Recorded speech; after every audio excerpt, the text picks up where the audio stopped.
The Ford dealer. SEC football is being brought to you by Alltel. Alltel Total Freedom plans give you nationwide calling with no roaming or long-distance charges. By Advance Auto Parts. The best part is our people. By Ice House. At Plank Road Brewery, we'll make the Ice House. You make the ads. For details, go to icehouse.com. By your local Toyota dealers. Toyota, get the feeling. And by the extra long cheese coney, only at Sonic, America's Drive-In.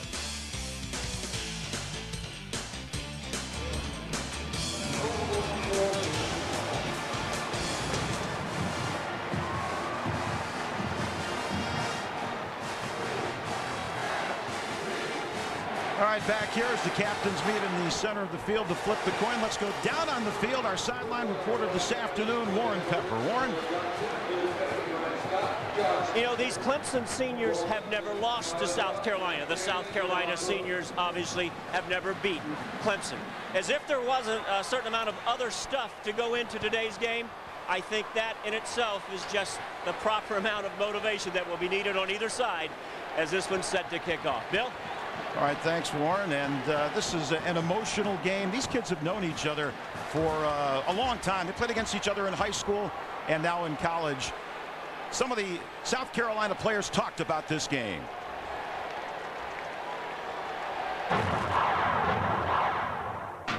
Man State guy, and that's a big rivalry for me. I have to go home and hear it. I have to go home and people say, blah blah, you should have went to Clemson. I told you. At first it didn't mean a lot to me because I was from Georgia and I didn't quite understand it. But the fan base we have and the attitude towards Clemson has been a tremendous influence upon me. And I look forward to playing Clemson. We haven't beat them since I've been here. And we have to accomplish that feat.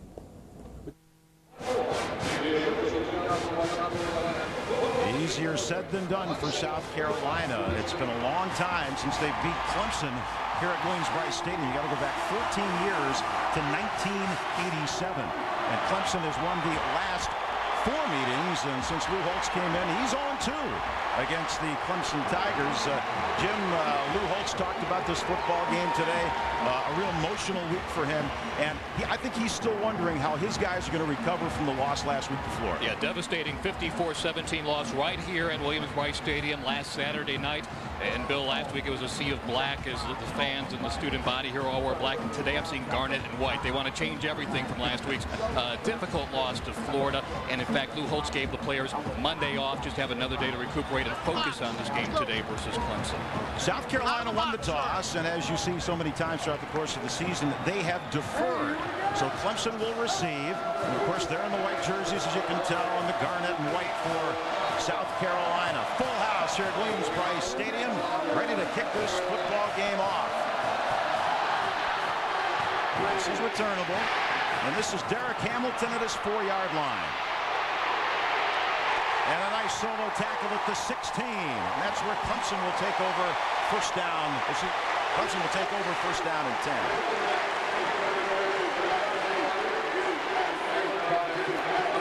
Woody Dantzler, there's his season, and a lot of Heisman hype as the season got underway. But Clemson has struggled, losing to Florida State and Maryland, but still impressive numbers, and he accounts for a lot of the scoring in this Clemson offense.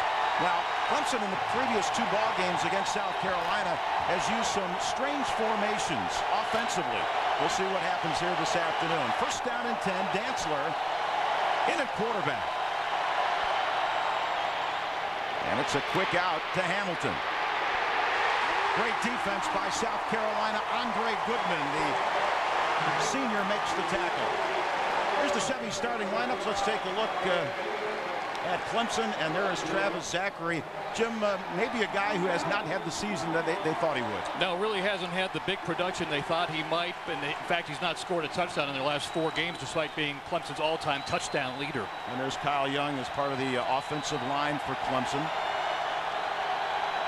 Second down, 11.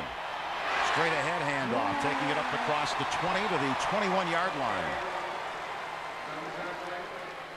Arnie makes the tackle. Zachary the ball carrier for Clemson. The Tigers come into this game, and there's the South Carolina defense, and they're banged up. Lou Holtz said even though his defense has been better than his offense all season long, that's not the case going into this game because of injuries. Sheldon Brown, this guy's going to be one of a fine group of pros who are in the NFL next season. Big third down coming up for the Tigers. And South Carolina has struggled on these third downs defensively this year.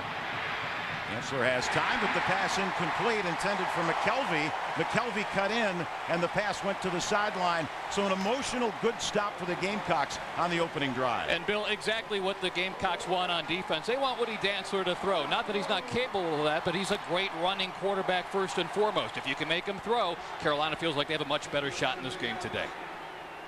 Wincop on to punt. He's averaging 39.7 per kick with a net of 37. And back deep there you saw him for South Carolina. Ryan Brewer.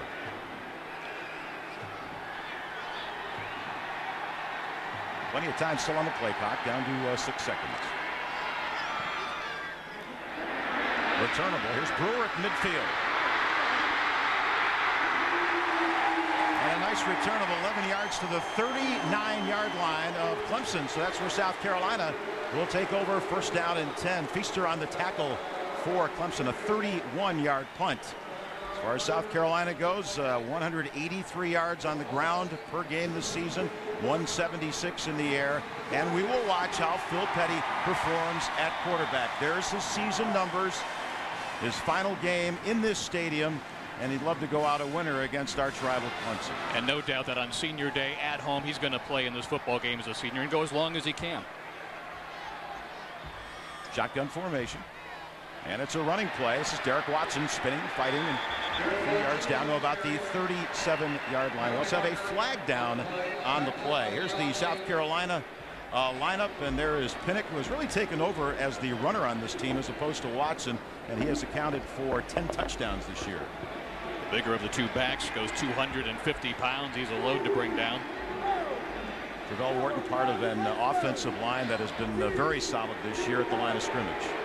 Penalty goes against South Carolina.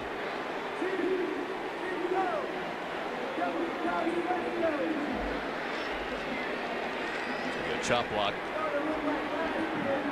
Ron Cherry's our referee this afternoon, so that pushes South Carolina all the way back to their own 48-yard line. South Carolina doesn't get penalized a lot, only 45 yards per game, which is almost half of what Clemson gets per game. Two well-coached football teams, though, obviously. Petty will work out of the shotgun again. First down and 22. And it's a screen to Watson. And Clemson reads it beautifully. There's Kevin Johnson with a solo tackle. And now the Clemson defense, and this is, Jim, a much maligned defense. They have struggled this season. A lot of injuries. Nick Eason, one of the better players up front. Yeah, the front seven overall, pretty solid. It's when you get into the secondary that they get burned. They'll play pretty good on first and second down, but then they'll give up the big play after that, so they're inconsistent in that matter. And there's Hafley, who had 20 tackles as he moved to free safety a week ago against Maryland. Second down, 23. Petty buying some time near sideline, and that is incomplete up around the midfield stripe. Pass intended for Ryan Brewer. Brewer is such a versatile back. Of course, everyone remembers him from the Outback Bowl a year ago when he scored 3 touchdowns in that win over Ohio State. Like some of the other backs you've mentioned, his numbers not quite so scintillating this year, but still an overall very versatile performer for South Carolina. And so far, Jim, although because South Carolina's been penalized, they've had to throw, but both clubs coming out slinging the football in their opening series. And we really expect the Gamecocks to try to run the football throughout the course of the afternoon. Third and a bunch, third and 23. Again, the shotgun formation for the Gamecocks. He's got to scramble with it. And brought down at the Clemson 46-yard line. Levon Bush, the tackler for the Tigers. And there's Petty taking his first hit of the afternoon. Remember, it's his throwing shoulder. It's the right shoulder. If he lands on his left shoulder on that tackle, they'll try to protect him as much as they can. And, of course, in this situation, Jim, the defense is sagging back. They're going to give Petty time to throw it if they got everybody covered. And then a nice solo tackle by Bush. Tyler Dean is on to punt for South Carolina. And Joe Don Reams is back deep for the Tigers.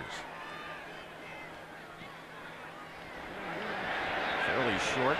Dean says Rings waves it off, but it takes a South Carolina bounce inside the 10 down around the 8-yard line.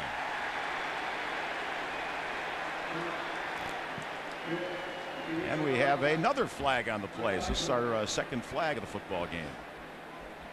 The crowd here at Williams-Brice, and you'll see 84,000 strong here today for this game. Probably about 10,000 or so will be wearing orange up there in the stands. That was a 38-yard punt, but the officials now contemplating what this call will be here. So the first call goes against South Carolina on a chop block. And this goes against Clemson.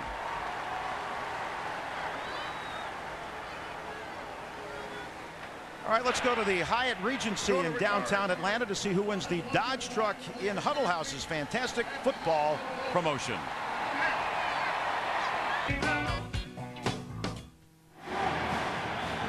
Second possession for Clemson, and they are pinned back at their own 4-yard line. No score early going first quarter. That's Travis Zachary at the tailback spot for the Tigers. He's got the football. And up to about the 9-yard line. Senior out of Marietta, Georgia, Travis Zachary, and very highly recruited across not only the state of South Carolina, but many schools after him, including the Gamecocks. And he's had a fine career, Bill, here. He's second all-time leading rusher in Clemson history, second only to Raymond Priester. Got 5 that time. Dancer out of the shotgun. Second down, 5 for Clemson. He's keeping the football. And he's got a first down and plenty more up to the 22-yard line. And that's all you want to do with Woody Dantzler. He's such an exciting player. Get him around the edges. Give him a chance where he can create and make something happen with that great speed and the shiftiness. You just watch him out of the shotgun and just take the ball and bring it to the near side. And what he wants is one-on-one matchups with defenders. He gets those, and he can usually juke his way out of them. Pickup of 12 yards on the play. So a little breathing room for Dantzler and company. First and 10 at their own 21-yard line. Shotgun formation. Here's your option the other way. Dantzler keeper about the 26-yard line. Jim, South Carolina folks, they, including their defensive coordinator Charlie Strong, they want to keep their guys in their lanes defensively. Don't over pursue Woody Dantzler today. All right, as Charlie Strong will tell you, as a defender, you want to keep your inside shoulder where he and the football is. Keep him on the inside, flush him back into the other defenders, and that's the strategy. Protect your lanes. Dantzler got 5 on that carry. Second down, 5.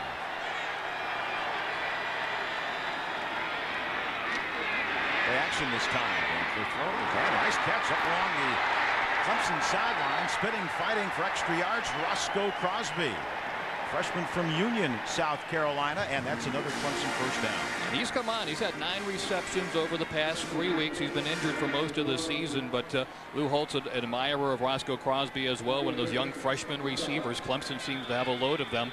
They're learning on the field. They make some mistakes, but boy, are they talented at wide receiver, even though they are young. 11 yards on that play. Second first down of the drive. Clemson started at their own 4. Now they're up to their 37-yard line.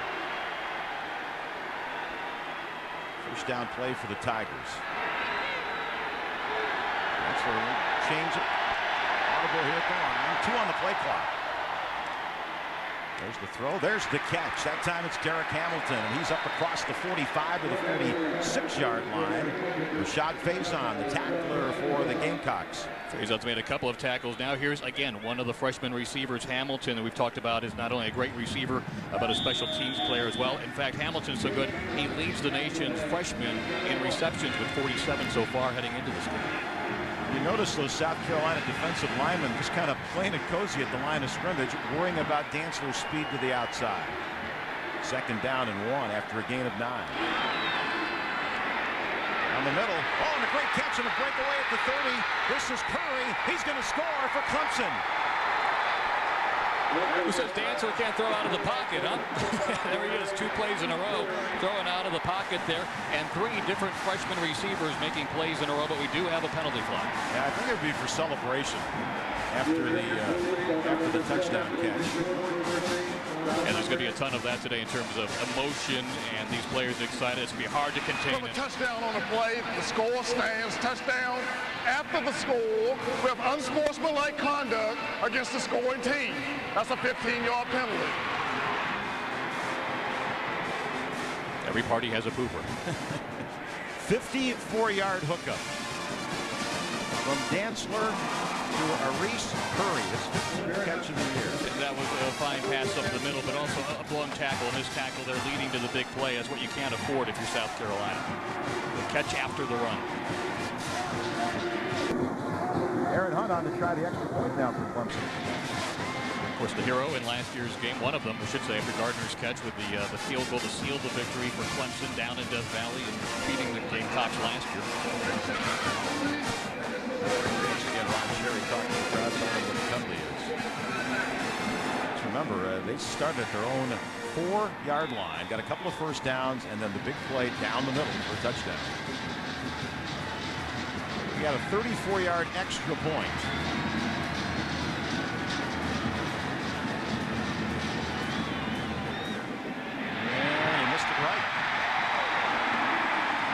For the South Carolina fans, a little silver lining in the black cloud start. But Clemson is on the board first on a touchdown pass from Dantzler to Curry. We're back after a word from your local stations. At Jim Hudson Lexus in Columbia and Augusta. Here's the scoring play, Jim. End zone look at this touchdown pass from Dantzler to Curry. Yeah, 54-yard pass play, but you see so much of it coming after the missed tackle. And then Curry does the rest on his feet as Sheldon Brown missing the tackle, leading the big play. But look at the pass protection, particularly on the left side of the offensive line, as they give Dantzler the time in the pocket to make that play happen. And as we said earlier, that it's a quarterback that you want to usually try to keep in the pocket, but sometimes he can hurt you from there as well. And Curry, the young freshman, with the touchdown, making the pay. Mazzaro will kick off for Clemson. Ryan Brewer deep in his end zone, and he will not come out with it. So the ball will come out to the 20-yard line. When you take a look at the numbers that these teams have put up this year, Clemson and South Carolina, most of them, Jim, are pretty even. I think, as you can see, the passing yards there a little bit more on Clemson's side, but you go through everything else, and they are just about even, except at the bottom. Margin. Yeah, the bottom. And that is where Clemson has struggled this year, -7. And look at South Carolina, +6, being opportunistic. Okay, we've got a full house backfield now for South Carolina as they line up 3 behind Petty. And here's the handoff in the backfield to Brewer, trying to turn the corner. He's got some running room, breaks a tackle at the 30 and up to the 36-yard line. Rodney Thomas had a shot in the backfield, but unable to bring down Brewer, and the chance of Brew from the stance here in Columbia, but breaking that tackle turned it into a big play. 17 yards for the junior from Troy, Ohio, who made a name for himself in the win over Ohio State in the bowl game last year. He just turned the corner, and some good moves. And once he got by that initial tackle, good running room. And this is more of what we expect from South Carolina in general today. They're probably going to run the football a heck of a lot versus Clemson.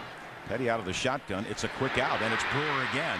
Clemson reads it, but he fights off a couple of tackles up to the 42-yard line. Chad Carson to help out bringing him down, but another nice gain for the Gamecocks, who would like to establish something, a good drive in this game. They trail early by a score of 6-0. Clemson missing their extra point. There's a 5-yard gain on that play. Brewer might be in Outback Bowl mode today, the way they're using him early here. I mentioned Thomas missing the tackle on the previous play, coming back to help make the tackle that time. And again, it's a Clemson defense that'll give you the big play. But, you know, they'll hold you 3 and out, and then you'll hit them with the big play. So we'll see if South Carolina might be able to exploit that at some point, especially on the corners. Petty hands off Watson this time, and there's nothing there. John Leak, the tackle for Clemson. Yeah, flag down. John Leak, the 3rd leading tackler for Clemson on the season, with 95 heading in, able to corral Watson that time. So the officiating crew very busy here in the first few minutes of our football game. Unlike the end of last year's game between the two, you couldn't get a flag. And it's a holding call against the Gamecocks. And remember, this happened on the last drive for South Carolina too. They backed them up. Yeah, Gamecocks started inside Clemson territory on their opening drive. Holding on the offense. It's a 10-yard penalty from the previous spot. We'll replay the down. Very solid offensive line, though, for South Carolina in general. Lou Holtz was raving about them yesterday, and most of them go around the 300-pound range as well. But they have really been a big key to the South Carolina offense this year, despite that holding penalty. And one of the guys the pros like is the starting right tackle, Melvin Page. We'll keep an eye on his back. He was taken out of practice Thursday with a sore back and maybe struggling with some back spasms today. Second down, 15, South Carolina. Deep ball. Out of bounds. Page is the intended receiver, and he just ran out of real estate. A nice throw by Petty. So if there were any doubts about this guy's arm, with Mance on the coverage, no doubts on that throw. And exactly what we were talking about from the Clemson perspective just a couple of plays ago. You can test their corners deep, and in that case, it's number 2, Brian Mance. And there was definitely separation there, a chance for a big play. That throw just barely carries the receiver out of bounds, though. Otherwise, that's a touchdown. And Laurel Johnson, the center for South Carolina, there you see him. He is on the sideline and banged up. C.J. Fry takes his place on a crucial situation. 3rd and 15 for South Carolina. Ball's at their 32. Again, Ages goes up, can't hold on to it. But that would have been well shy of the first down. So once again, South Carolina, penalties hurt them on the first 2 drives as they try to generate some momentum offensively, and it's not to be because of penalties, and once again they'll punt. And we'll not make the injury excuse, but we'll see as the game goes on about Petty's arm. It's on the follow through that he's going to feel the most pain from that deep bruise he has to his shoulder, and when you're feeling that pain, you tend to overthrow the football, and that one was just too high. Tyler Dean for his second punt of the afternoon. Nice kick. Brian Mance floats under it at his 23. And a big return up to the 36-yard line, brought down by Rod Thomas. 46-yard punt.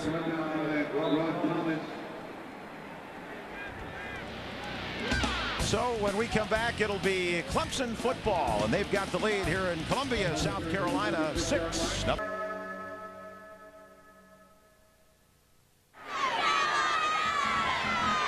Clemson with the lead and the football as they start at their 36-yard line. Rambert's at the tailback spot. He's got the football and a nice gain off right tackle up to about the 43-yard line. Kenny Harney and on the play for the Gamecocks. Harney's going to have to pick up some of the slack. We haven't really talked much about it, but Kalimba Edwards is out. His backup Jeremy Garrison is out. Harney, maybe the defensive leadership role falls to him today.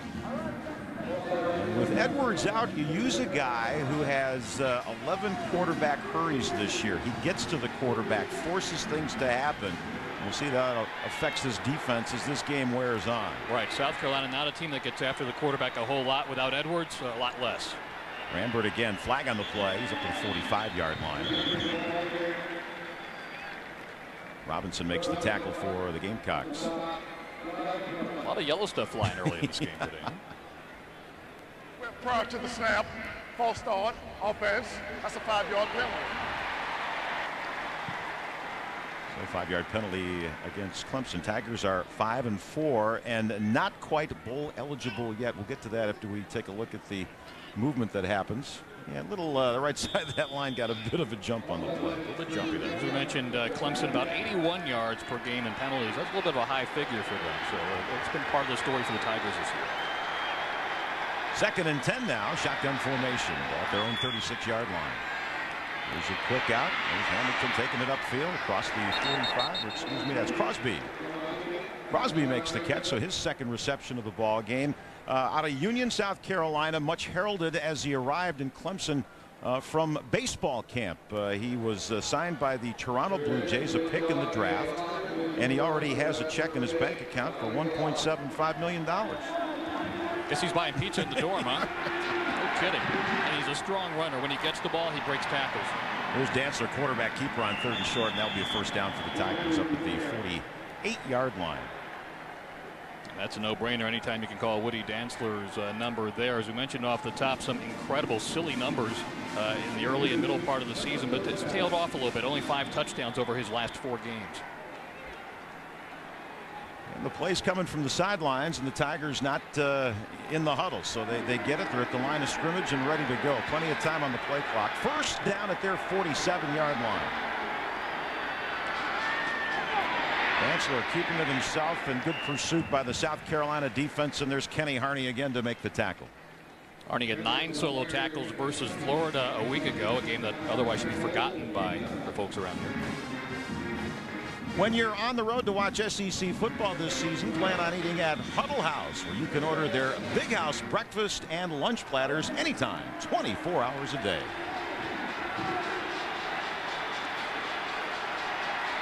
Second down called just the other side of the 50-yard line.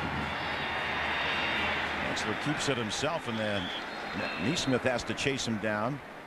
Jonathan Martin on the tackle as well. Neesmith, one of the seniors here, and they're a good job, as Charlie Strong, the defensive coordinator for South Carolina, told us yesterday. Stay in your rush lanes, and they did a good job of keeping Dantzler in their sights. And once again, Clemson running these plays without a huddle, but it's not a hurry-up offense, but they just get to the line of scrimmage. Dantzler gets the call from the sideline, and here we go. Third down, 3. There's your cutback. Good play by the defense. Kenny Harney on the tackle along with Langston Moore, and this will be very close. May have to bring out the chains. Dantzler should be, depending on the spot, looks a little bit short, maybe a little bit less than a yard short. So this will bring along 4th down. And decision time for Clemson here, and the decision's been made pretty quickly. 4th down, a little less than a yard to go. Dantzler wants to pass down the middle of the field, and it's picked off by Sheldon Brown. 40-yard line. Weaves his way to midfield, and a huge play for the Gamecock defense. And I don't know if you'd call that a trick play or not, but certainly a surprise to throw deep on 4th and inches as it was, or maybe 4th and a foot or 2. But a big defensive play there by Sheldon Brown, a preseason candidate for the Thorpe Award. And we were told before the game that maybe on 3rd and short or so that they would try to pass, and that was a surprise they tried to pull on 4th down this time. Yeah, the ball, I don't think it was underthrown that much for Travis Zachary, but just a super play by Sheldon Brown. Great awareness. And then not only does he make the interception, but then he looks at what he's got going. And it's going to be a 30-yard return in all, but unfortunately, another penalty against the Gamecocks. That's going to back it all the way back to the 20-yard line. It's still their ball, but instead of being up at midfield, it's back around the 20-yard line.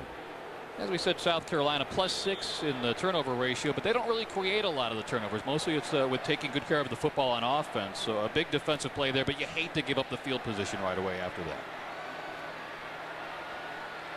It's Watson next to Petty in the shotgun. First down for South Carolina. Watson, oh man. Eric Sampson blew through right away. He's the one that forced that play in, and then Javon Bush was there for Clemson. And Jim, this is a South Carolina team that's averaging 167 yards on the ground, but they're having a hard time getting something going. Yeah, Clemson will load up that box. They'll put 8 players or so in there on the defensive front, and that's kind of their mantra. They're going to try to stop the run and make South Carolina throw the football, and Petty will have to work out of the shotgun and probably do just that. Yeah, lost 3 there. Second down, 13.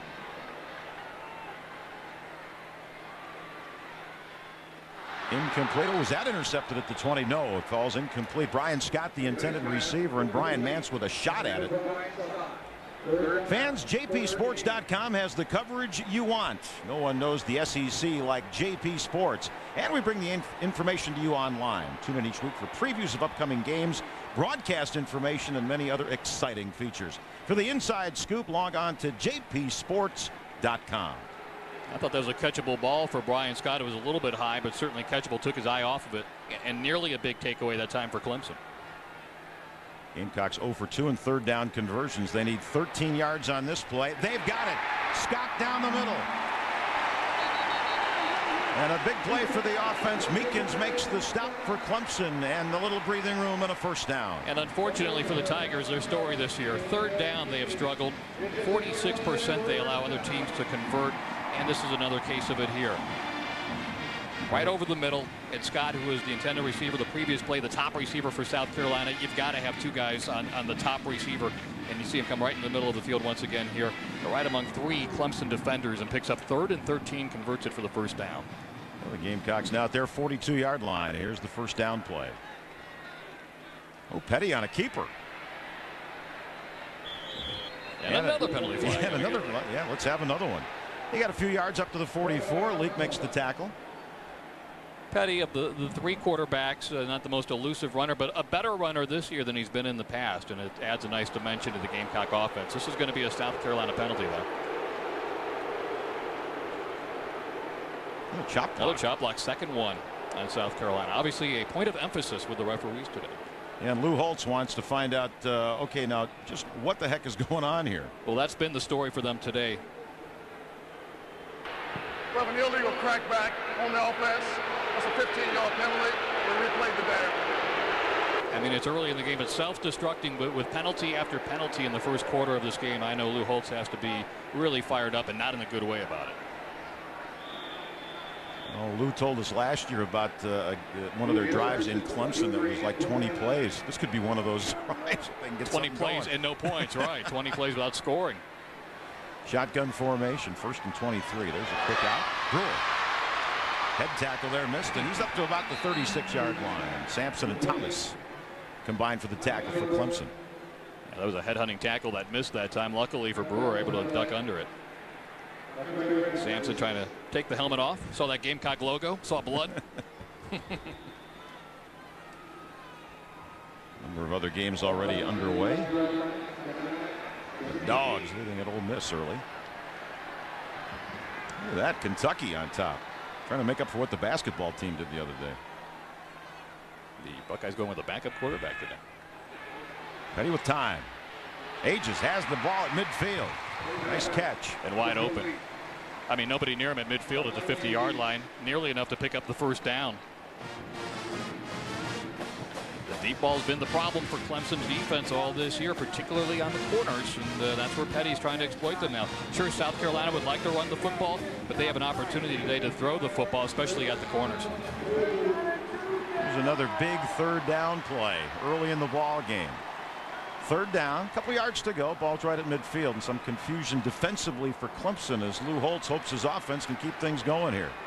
Really jamming the line of scrimmage here on 3rd and 2. Clemson is defensively. Brewer. And he did not get the first down. I don't think so. Donnell Washington with the key hit for the Clemson defense. I really think if South Carolina is going to beat this Clemson defense today, they're going to have to throw the football.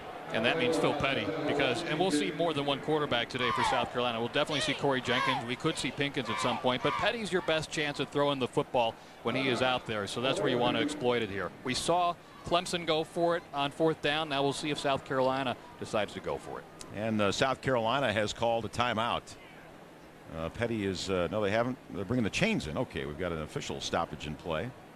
Phil Petty talking to his coaches on the sideline, and they're going to bring the chains all the way across. Looks like they're about should be short. Yeah, by about a yard, I think. Kind of surprised they're measuring.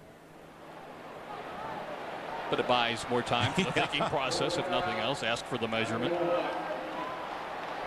And they're going to go for it, much as Clemson did. Of course, it didn't work out too well for Clemson, although it was a gutsy call, I thought, by Tommy Bowden. Lou Holtz with his son Skip calling the plays offensively.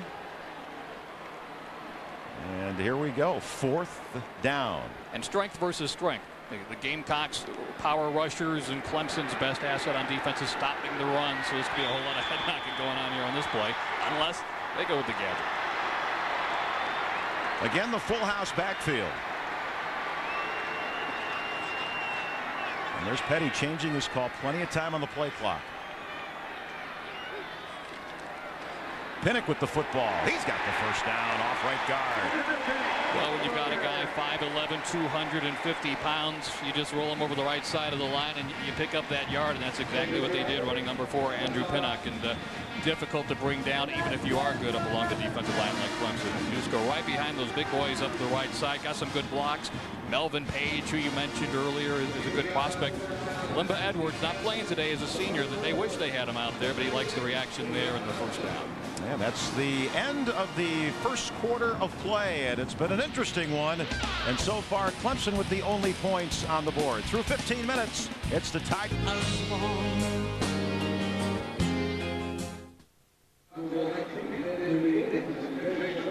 Well, so far, Woody Dantzler touchdown pass to Curry, 54 yards on the second possession of the game. That's our only scoring. Clemson 6, South Carolina nothing. They did miss the extra point. And it was a long extra point because they were penalized before that. Start the second quarter. 1st and 10, South Carolina at the Clemson 45. Oh, Petty's in trouble. He gets rid of it. Boy, he was drilled by Rodney Thomas. And we've got a flag down. Threw that one away, and that's going to bring the flag out as we look at the stats here for the first quarter. Yeah, the Cat Rental Store first quarter stats look like this, and well, you can see time of possession about even. Total yards certainly on Clemson's side thanks to their long scoring drive of 96 yards. Penalties, however, there you go, Jim. That's the big story of the first quarter. Well, and as you're talking about the penalties, there's one thrown for intentional grounding, as we mentioned prior to the stats against Petty, but 50 penalties, 50 yards of penalty versus South Carolina in the first quarter, and now we're going to attack on this for the intentional grounding. It's just not typical of South Carolina to have that much penalty yardage. Like I mentioned, heading in 45 yards per game in penalty yardage is their average, and now they're well over that here. We've just started the second quarter. So Clemson now back on their side of the field at the 44-yard line. Petty working out of the shotgun. He's got 3 receivers to the bottom of your screen. Look out, Brewer gets a block. Nice move at the 50. And once again, Ryan Brewer showing us some stuff as Khalid Vaughn finally brings him down, and South Carolina back in Clemson territory. Brewer getting some one-on-one matchups on the short pass, basically a long handoff, and he can just kind of juke and make some moves off of that. And again, Clemson very aggressive on defense. They send a couple at the quarterback, and that leaves Brewer with the opportunity for some one-on-one breaks. Good block set up down there by his teammate Scott, and on he went after that. And now the line of scrimmage again. Here we go. Another third down. 3rd down and 12 from the Clemson 47-yard line. And he floats it up downfield. Oh, that's a free ball, and that's intercepted. This is Francis at the 18-yard line, and Petty's also was pounded as he let the football go. Matthew Thomas, the intended receiver. And the blitz forcing that once again. Petty just had to release the football. I mean, as you said, you described it perfectly. Up for grabs. Petty drops back to throw, sees the pressure coming from the right side of your screen by John Leake, and that was just up for grabs and not a chance for the reception at all for Matthew Thomas. Torrey Francis with the interception. That's his first of the season. Just like that, Clemson gets the ball back, although almost as good as a punt if you want to be look at the positive for South Carolina. Running play on 1st down up to about the 20-yard line. Travis Zachary carries for Clemson.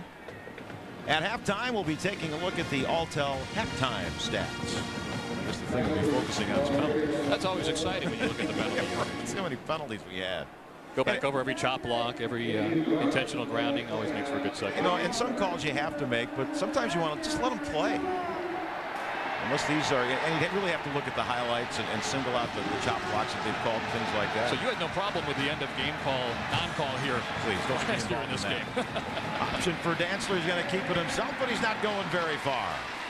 And the Gamecocks have done a good job of containing Dantzler on the run. They wanted them to throw, and that's where they've been burned, was on the long touchdown pass, but they've kept Woody Dantzler from taking off and running, and that's priority 1 in this game. Dantzler and the Tigers have not qualified for a bowl game yet. They still have to play Duke in a couple of weeks, but this is the one they want to qualify for the bowl. And when talking to Lou Holtz yesterday, he'd like to stuff that idea. This is like a bowl game today, only bigger. 3rd down and 5. Dantzler in trouble and going down. Dennis Quinn got him.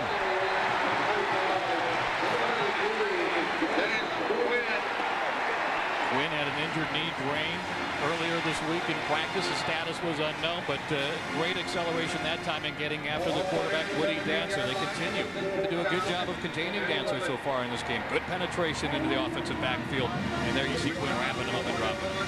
A 6-yard loss on the play, so the punting unit is back on for Clemson. Wincott will do the honors.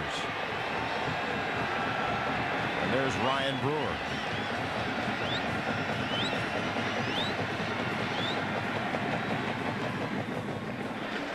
Returnable. Brewer get it right at midfield.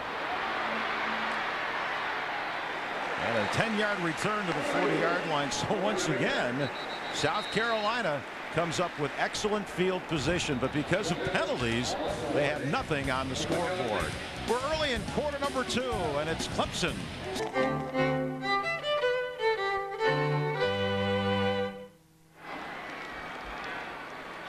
All right, South Carolina with the football. They're at the Clemson 40-yard line. First down and 10.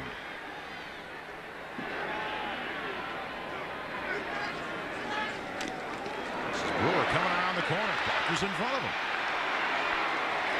A gain of almost 10 yards. Depends on the spot along the South Carolina sideline down near the 30-yard line. That's what makes Brewer such a great weapon. Is he a tailback? Is he a slot receiver? He can do either thing. He can run or he can catch the footballs we've seen in the past, and really hasn't had the chance to run the ball a whole lot this year. Only 88 yards of rushing on the season, a 3.5 average, but because they thought maybe throw, got a little misdirection there and the play works. Let's go down to Warren Pepper down on the sideline. Skip Holtz's biggest concern was, could Phil Petty throw it deep? Would there be a problem if he got hit? So far, he's shown a little problem going deep. The underneath stuff seems to be working.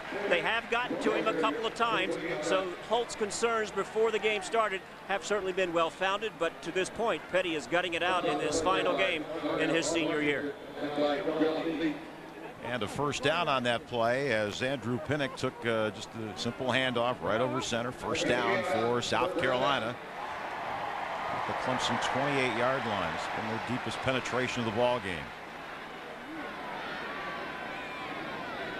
It's Watson in the tailback. But he had motion all over the place. I don't see a flag. Watson running up the middle to the 26-yard line. It's when you're not watching that it's happening. Rodney Thomas makes the tackle. Boy, I thought Watson and the fullback both moved at the same time. I saw a flinch as well before the snap, but no flag this time. Clemson jumping over the line too. And again, but a good job, and you see a little bit of a slide there by Watson that time. Clemson will try to challenge you at the line of scrimmage. They'll line up against the big teams like Florida State and stop the run and dare you to throw over them. Unfortunately, that's been the problem is when teams do throw, they're usually successful. So far, not today for South Carolina. 2nd and 8. Watson's in trouble, and he had nowhere to go that time. Khalid Vaughn led the charge for Clemson. John Leak helped out as well, but there was Jim just a simple pitch around the corner. There wasn't any blocking there. No, not that time. And again, Clemson jamming the line of scrimmage and taking away the short run so far against South Carolina. And I wonder at what point we'll see Corey Jenkins, because we see Corey Jenkins in most games for South Carolina. He's played 9 of the 10 games as at least a change of pace. And so far, we've just seen the one quarterback, Petty, for South Carolina. So now 3rd down 10 for the Gamecocks. This play action. Look out. He got hit, but he got it away, and it's caught by sideline Brian Scott. Dives for the first down. Excellent move after the catch. Brian Mance makes the tackle, and Petty got drilled just as he let it go. Got drilled below the waist, though, down around the knees, able to get enough mustard on that throw to get it away. And you watch him get hit from behind. He's sensing the pressure coming from behind. Right as he releases, bam, right at the knee. But he gets up and is walking around okay. And that's Brian Scott able to make the catch with that 6'3" frame and stretch out for the first down. And here's the change of quarterback for at least a play. Yep, Corey Jenkins is in a quarterback for South Carolina. He's got the football. He's going to run it himself and tackle the 15-yard line. And Corey Jenkins is a running back disguised as a quarterback. He's an option quarterback, not much of a thrower, but a terrific threat nonetheless. And what a marvelous opportunity for him. He grew right up here in Columbia, South Carolina. Did sign here at one point, but decided to play professional baseball. Ended up going back to college, and now he's here as a senior. He grew up right in the shadows of Williams-Brice Stadium, and now here he is. Second down, about 7. Pitch Watson. Out of bounds around the 12-yard line. Francis and the tacklers for Clemson. Folks, will tell you, Watson not having the kind of season he had last year when he was a 1,000-yard rusher. So far this season leads South Carolina with 537 yards of rushing, but not getting the same opportunities. He's had some fumbling problems, but his yards per carry pretty good, 4.9 yards per carry. And Torrey Francis is hurt. He was in on that tackle for Clemson, and now he's flat on his back. And the training staff out to look at him. So the change of quarterbacks, and at a crucial point in the football game with South Carolina driving. They're at the Clemson 12-yard line and now faced with a 3rd down and 4 situation. Clemson on top by a score of 6-0. If you're just joining us, the only score of the football game was a touchdown pass from Woody Dantzler to one of the great speedster freshmen, Reese Curry, and 6-0 is our score. Skip Holtz will tell you, as far as the quarterback situation goes, as we look at Francis being attended to down there, he'll change quarterbacks based on feel. He'll just have a feel of when it's appropriate to move one or the other in and out, and that's why you always see 2 quarterbacks, the possibility of seeing 3. And we hope this isn't serious for Clemson as far as the injury with Torrey Francis. He had the interception earlier, but there you see Skip Holtz in the offense. And Bill, we're seeing more coordinators working from down on the field, and Skip Holtz kind of unique for an offensive coordinator that he's not up in the booth but down on the field. And we get a look at the replay here. As you can see, the 2 Clemson players trying to make the tackle. And maybe around the shoulder and neck area. Didn't look all that serious when the tackle took place. But hopefully just seeing little birdies right now and nothing more serious than that. So we've had Petty start. Jenkins is in. But, Jim, the heir apparent next season, when you look at the South Carolina football team, it's Dondrell Pinkins is the guy they're talking about who could be the leader next year. Yep, Pinkins is only a freshman, but a second-year player here, so he's been in the system for a couple years. And there's Francis getting to his feet, so that is good news for Clemson. They need all the help in the defensive secondary that they can get this year. So Tommy Bowden's crew has struggled defensively this year. But back to, as you're talking about the Clemson or the South Carolina quarterback situation, Pinkins has size. He's 6'3", 230, and probably overall the best package in terms of the backup quarterbacks that can throw and run. And when Jenkins throws the football, these are going to be simple passes by him. He's not going to sit back there and go on 2nd and 3rd reads. But as far as that's concerned, he's not going to be quarterbacking this play because Phil Petty is back in at quarterback. And here's our situation, 3rd down and 4 for the Gamecocks. Petty goes out for 2 plays here, but a throwing situation, you want him back on the field. 3rd down 4 from the Clemson 12-yard line. Floats it up. Scott after a tip. It's caught! Oh, a drop. Oh, almost caught. Ages had it on a deflection as Brian Scott went up for it, and it goes incomplete. And I believe that's a design play. Scott goes up, intentionally thrown high ball. Scott tips it backwards, the old tip drill there, and it nearly works. A little bit of gadgetry. You're going to watch again. Just floats it up high, gets the matchup one-on-one. 2 defenders will actually come over for Clemson, and watch Scott try to just ricochet it backwards. But it's deflected just enough by Hayfley to make it fall to the turf. It could have been one for the ages, but it wasn't. You were going to work that in at some point. Well, Clemson will now try a field goal. Daniel Weaver will do the honors. Excuse me, South Carolina tries a field goal. This will be 29 yards away, and this is up, and the Gamecocks are on the board. So they finally got something. It came midway through the 2nd quarter here in Columbia, South Carolina. So our score, 6-3 Clemson, back after a... Flight 635 from Columbia, now boarding. Columbia Metropolitan Airport, the only way to fly. There's our score. There's the time remaining here in the 2nd quarter. A sold-out Williams-Brice Stadium in Columbia, South Carolina. The annual tussle, the backyard brawl between Clemson and South Carolina. The Gamecocks just on the board. 29-yard field goal. 9 plays 28 yards on the drive. So 6-3 Clemson on top. And the kickoff, and this is a outstanding boot by Bowers, about 5 yards deep into the end zone. Clemson will take over at their 20-yard line. Let's go back down to Warren. Yeah, Bill, you know, Francis went down in that last play. He, oh, by the way, is a walk-on from the Columbia area. Walked on and actually made the team now, playing at Clemson. He will be back in.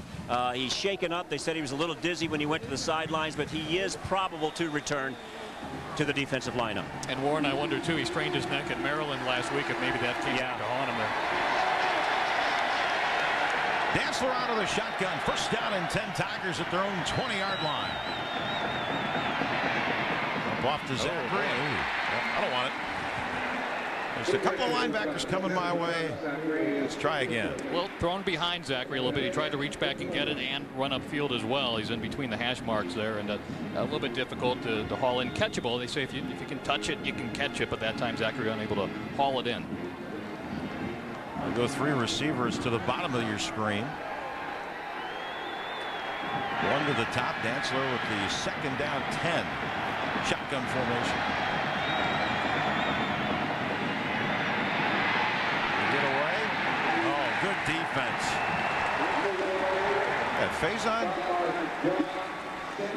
Stamper was the guy who made the play, number 91. Boy, he fought off a couple of blocks, Jim, and made that play. One of the seniors here on senior day gets up around the shoulder and pulls the shirt off the shoulder pad of Dantzler there, breaks out of the tackle, does a good job of fighting his way out of the block of Akil Smith, and he was not going to be denied. It's tough to track down Dantzler, but he did a good job. Third down and 8 yards to go. Zachary over the middle, trying to fight, and extra effort. He gets the first down up around the 31-yard line. Came back to the play they ran on first down. Zachary that time, the ball leads him just perfectly enough. But Bill, then you mentioned it took the extra effort and the strong running of Zachary to get the first down. I thought he was going to be 2 yards short when he caught it. I thought they had him stopped at the 29, and he fought for the extra 2 yards. Once again, the Tigers going, it's a no-huddle offense, but it's not a hurry-up offense. Dantzler will work out of the shotgun. He is now over the 2,000-yard mark in passing this season. But he's just a runner, right? There's the pump fake. Oh, and that is caught. Roscoe Crosby with a great play along the Clemson sideline. That's a big grab. Yeah, to the 47-yard line of South Carolina. Sheldon Brown on the coverage. Watch the throw again. Dantzler setting up out of the pocket and throws a bullet that time. There's a penalty flag down that we'll check out, but again, one of the freshman receivers, Roscoe Crosby, highly touted, goes up high to get it, and he's a strong receiver, 6'3", 200 pounds. But it's coming back. This time the penalty. Oh, we got offsetting penalties, personal fouls against both teams. Imagine that in this game. Offsetting personal fouls. I can't believe it took to the second quarter to get to this point. Tommy Bowden says, what? Here's Ron Cherry, our referee. The completed pass on the play. After the play was over, there are 2 fouls on the field. 57. We have 1 against the offense. 15 yards, dead ball, personal foul. We have a dead ball, personal foul on the defense. Those penalties offset. First down. In other words, nothing. Play holds up, nothing changes.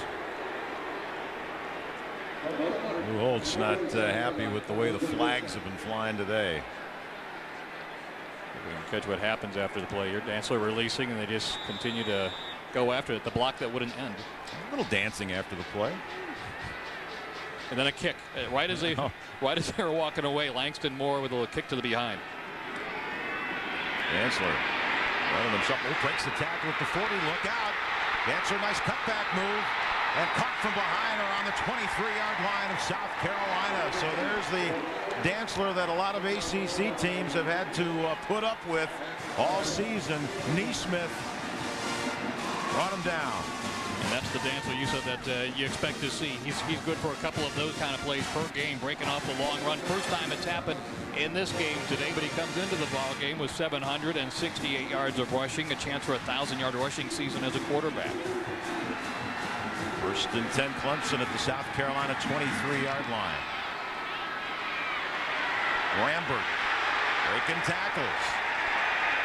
And down to about the 15-yard line. So, Jim, we've seen a nice play to get a first down upfield by Zachary. When they thought they had him stopped, he got the extra 2. And that time Rambert with extra effort breaking tackles. And he takes the ball down to the 14. And that one just a simple power rush. Nothing fancy about it between the tackles. They just run right up the middle of the South Carolina defense and say, try to stop us. We'll see if they come back to it again. Usually if that kind of a play works, you keep running it until the other team stops it. Got tight ends on each side. One running back. It's Rambert. He's got the ball spinning down to about the 12-yard line, but that is good enough for the first down. That time the Gamecocks more prepared, but as you said, short yardage situation and a different desired result. You're just trying to pick up the first down. Clemson has won the last 4 games of this series, 10 of the last 13. And the last time the Gamecocks have won in this stadium against the Tigers, 1987. And to put some perspective on that, Lou Holtz was in his 2nd year at Notre Dame when last South Carolina won here in Columbia versus Clemson.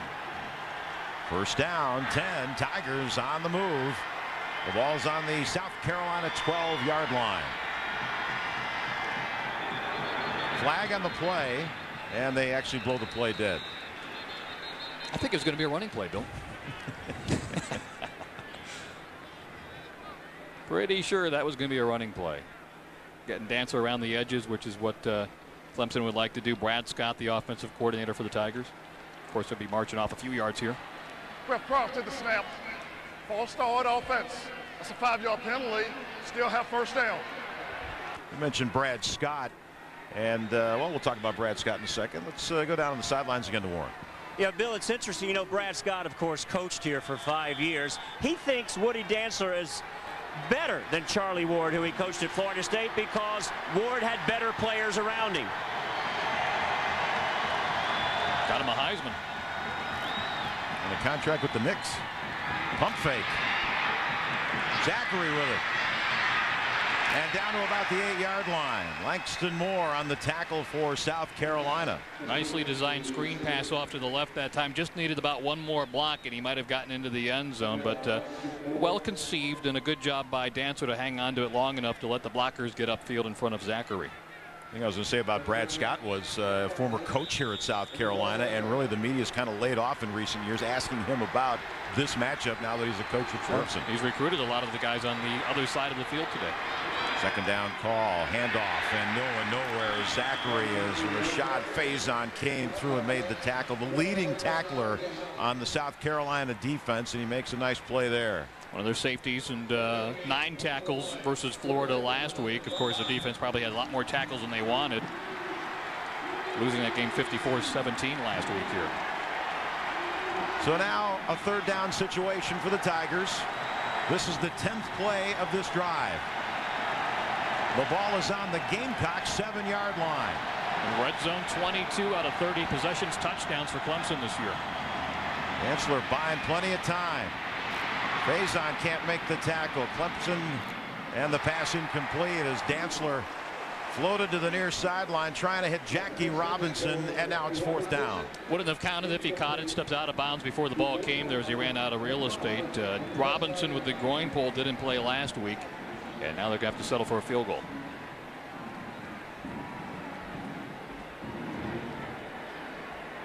So here's Aaron Hunt on to do the honors this season, 8 of 10. His misses have been from 31 and 35. This is going to be a 25 yards. Left hash.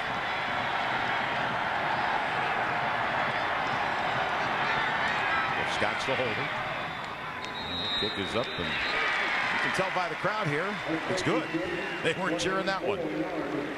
So the field goal by South Carolina answered by the Tigers, and we've got 5:02 to go here in the. And don't forget the wings, 8 for $2.99. There's fast food, and then there's KFC. Oh, how many happy faces in this stadium. Well, if you're a South Carolina fan, you're still smiling. You're trailing by a score of 9-3, but very much in this football game. And we've got a good one coming on December the 1st. Woody Woodenhofer's finale as Vanderbilt takes on Ole Miss. Kickoff at 12:30 here on JP. Here's the kickoff. Watson in his end zone, about 3 yards deep. Takes one tackle, but not this one. Down at the 15-yard line. Come here, Watson, I need you. Torrey White on the tackle for South Carolina. Phil Petty and company huddling around Skip Holtz. That was a 14-yard return, trailing by a score of 9-3. The South Carolina's had some very good field position. Penalties have hurt them, and they're able to get a field goal on their last possession. But really, you get inside the 20, Jim, you get in that red zone, boy, you want those 7 points. Yep, unfortunately for Clemson, having to settle for the field goal. And this may be one of those low-scoring games where every point's going to matter at the end. So again, the full house backfield behind Petty. Well, that play didn't work. Khalid Vaughn makes the tackle.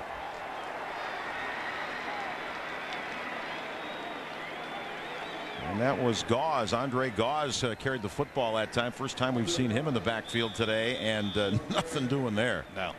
Full house backfield, and the house was broken into as a jailbreak there. And Clemson's defensive front line, you got to say, they are manhandling many times South Carolina's offensive line, and really the Gamecocks' offensive line has been one of their strengths throughout the season. So that's a good job by the Clemson defense. The officials having a problem spotting the football. Now they got it down at the 8-yard line. Petty works out of the shotgun. 3 receivers to the top of your screen. 2nd and 16. The throw, Brewer had to go way up top to catch it, and the momentum takes him out of bounds at the 10-yard line. And again, we mentioned with the deep shoulder bruise, Petty may have the tendency to overthrow that football. Where he's going to have his problem is on the follow through. Where he feels the most pain is going to be on the follow through of the football. And we've seen him complete and also incomplete some high passes. Everything's been high, nothing low. So Petty, 3rd downs today. South Carolina 2 of 7 on those conversions, and it's 3rd and long here, and you don't want to make any mistakes on this side of the field. You're at your own 10-yard line in a close football game.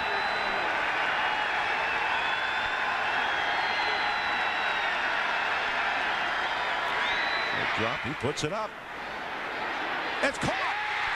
Great catch. Gauze at the 46-yard line. 1st down, big play by the South Carolina offense. Kevin Johnson beaten on the play. And unfortunately for Clemson fans, they've seen that too many times. In fact, go back to last week. Kevin Johnson was burned a couple of times by the Maryland wide receivers, exploited by the Terrapins, where he was called for 2 pass interferences and burned on 2 other long ones. And that time Goss able to get behind him. That's a big 3rd down conversion.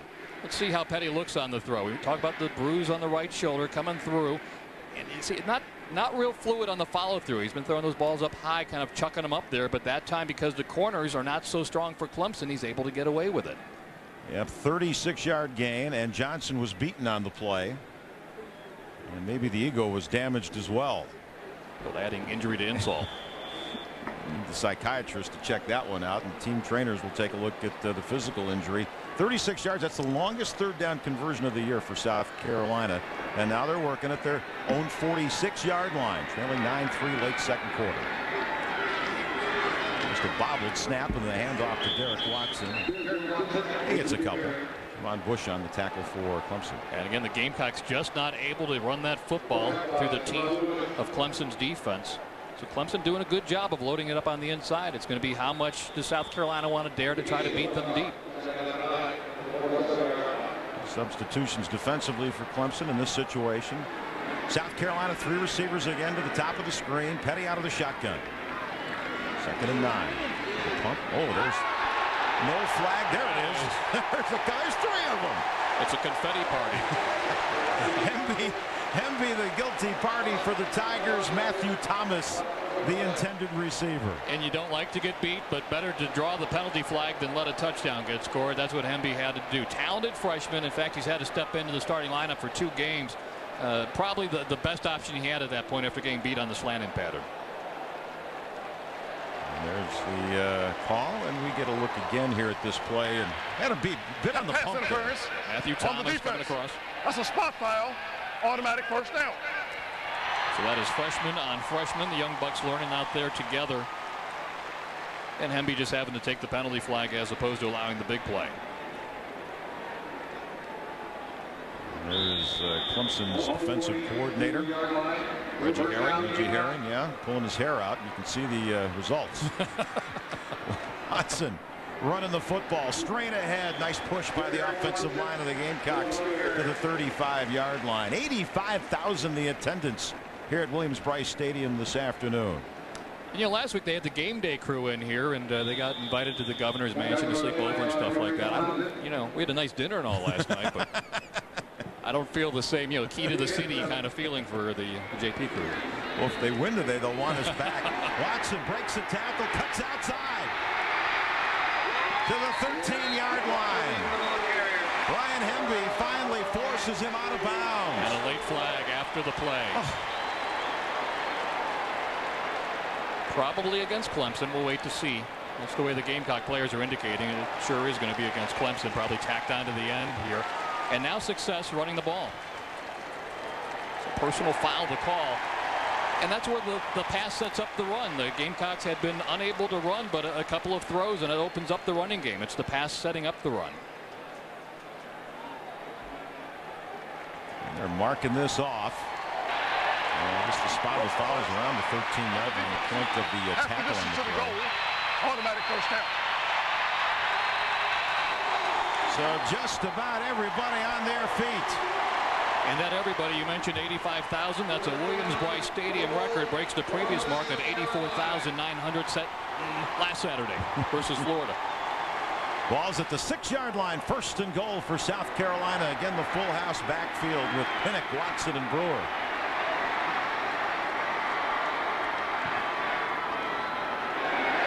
Watson. He's in. Touchdown, Gamecocks. Playing with a hip pointer and a bad knee. Both suffered last week versus Florida, but the adrenaline's going to pump on a day like today. Derek Watson was not going to be denied the end zone, and his 5th touchdown of the season.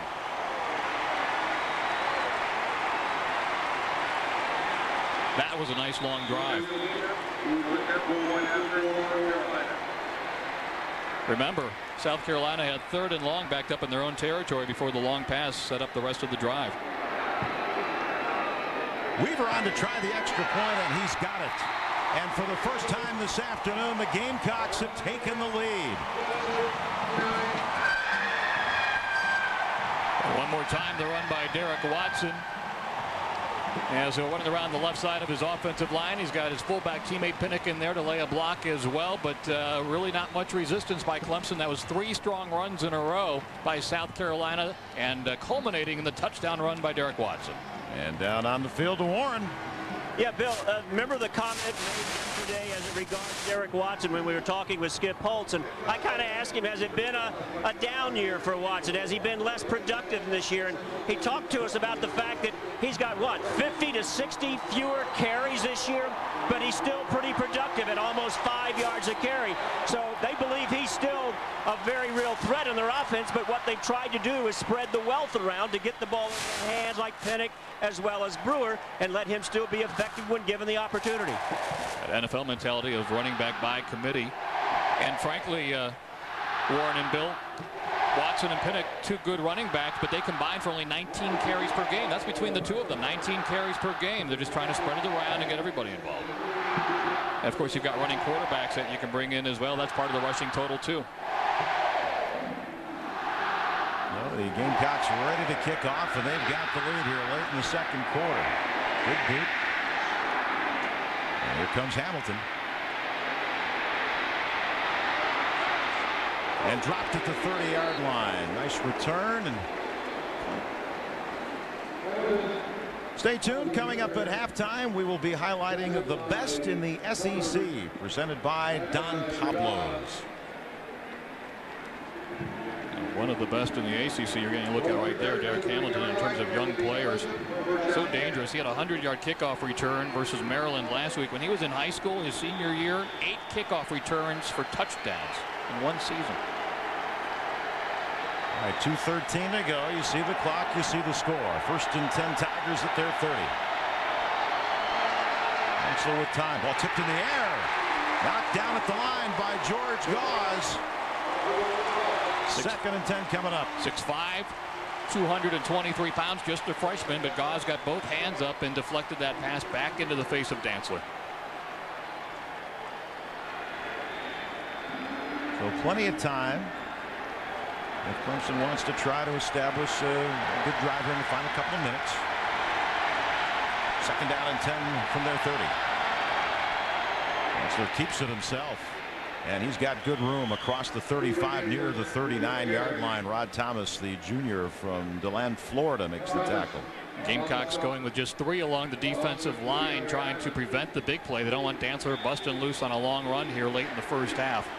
They'll give up the short yardage. They don't want to give up the big play, but this is a short yardage situation on 3rd and 2. At 3rd down to Clemson at their 38. Dantzler decides to keep it himself. Looked like he was debating that as he was making the turn upfield, but he's got the first down to the 41-yard line. Gauze, the tackler for the Gamecocks. He ducked like he was going to think about pitching, but Zachary had already turned the corner. He had no choice but to keep it here. He's just trying to sell the fake here to freeze the defenders for a moment, and it worked. He got the 2 yards he needed for the first down. With these teams coming off emotional weeks, so the loss by South Carolina to Florida last week, and Clemson's lost their last 2 to Maryland last week, Florida State the week before. First down call, dump off to Zachary. And he's up near midfield, about the 49-yard line. Gone to that play a couple times, just a little simple swing route where Zachary comes out of the backfield, and Clemson's going to burn a timeout here. Up to midfield now. It's taken them a little less than a minute to get to there. South Carolina leading by 1 in a game that has been a lot of penalties.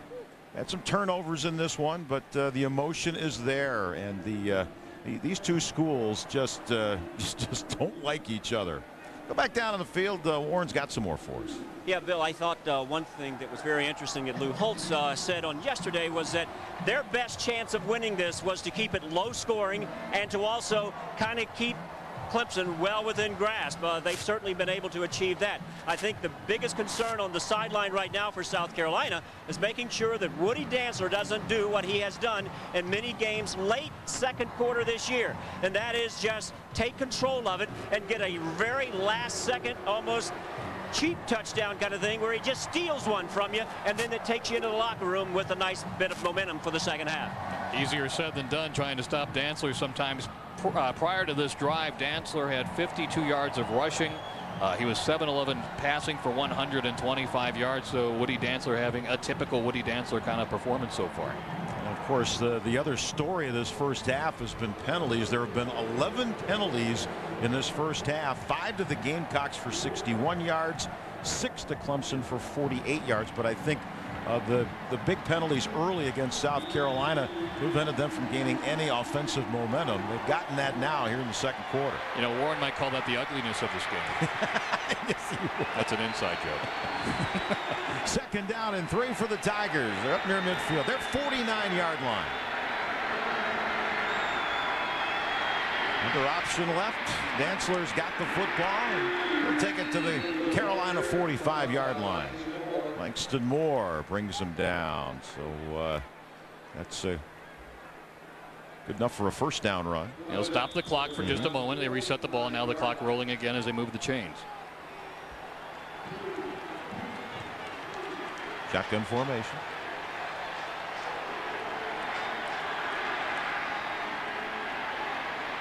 Another dump off to Zachary.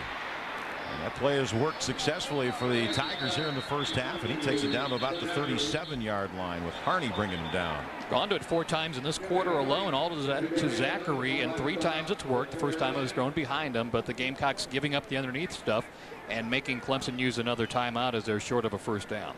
And Clemson has called that timeout, so both teams go to the sidelines.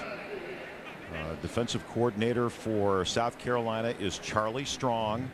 And we haven't talked about this yet, but his name has been mentioned as a possible head coaching candidate at Vanderbilt. Although we didn't really talk with him about it yesterday, figuring he had more important probably things not to worry the about. time to ask about it heading into the Clemson game, but he'll be a head coach somewhere before long. And there you see Charlie, well, the back of his head anyhow, talking to the players along with Lou Holtz out there.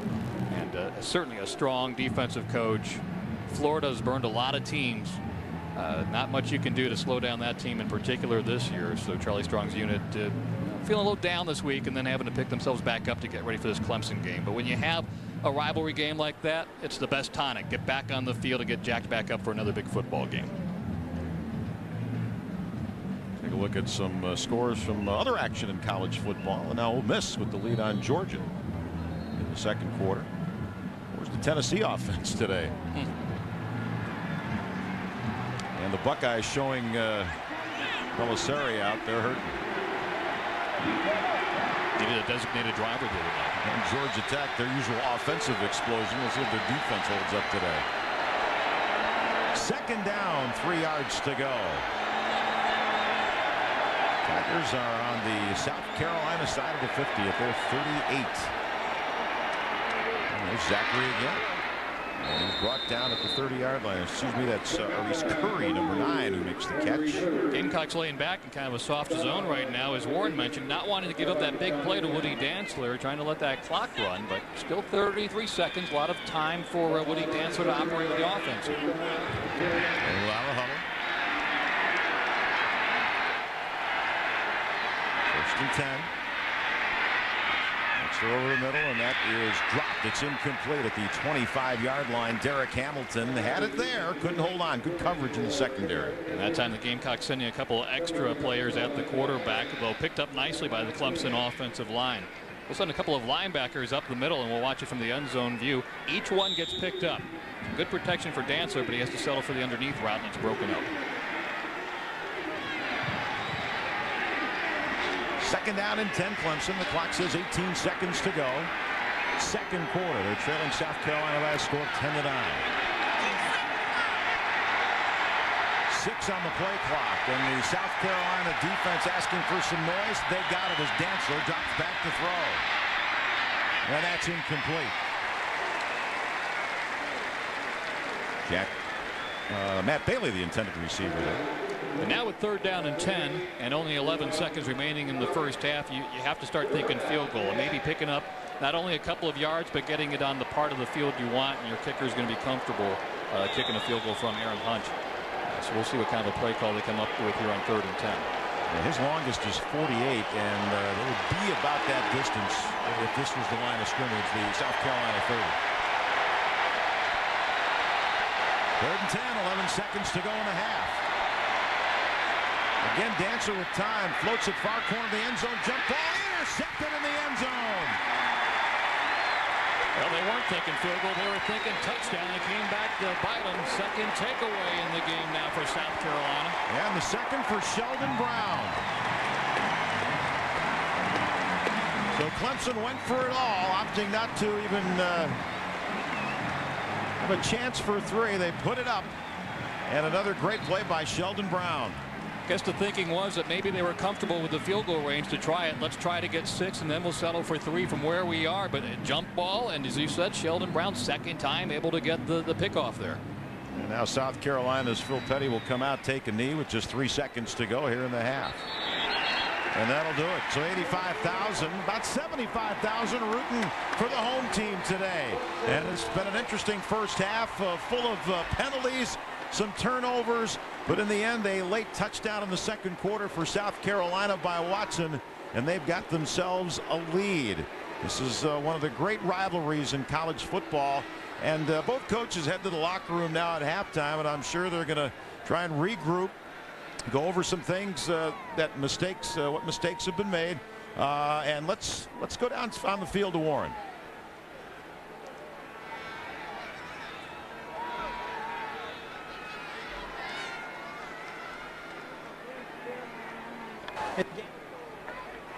All right, well, I guess we're having some audio problems there. So obviously Bowden, he's in the football game. And we've completed 30 minutes here at Williams-Brice Stadium in Columbia, South Carolina. At the half, it's the home team up. South Carolina 10, Clemson 9.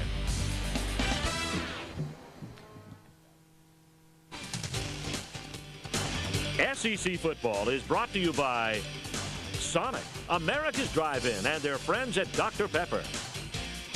By the Cat Rental Store, where you can rent a whole lot more. By your local Toyota dealers. Toyota, get the feeling. The phone and call. We'll make the ice house, you make the ads. Honest.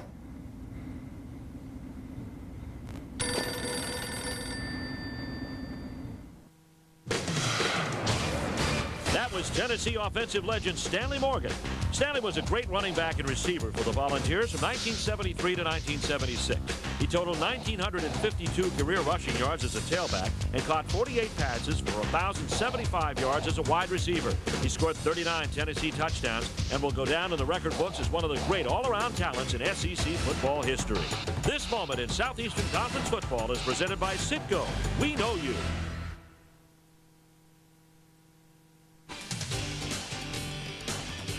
SEC football is being brought to you by Advance Auto Parts. The best part is our people.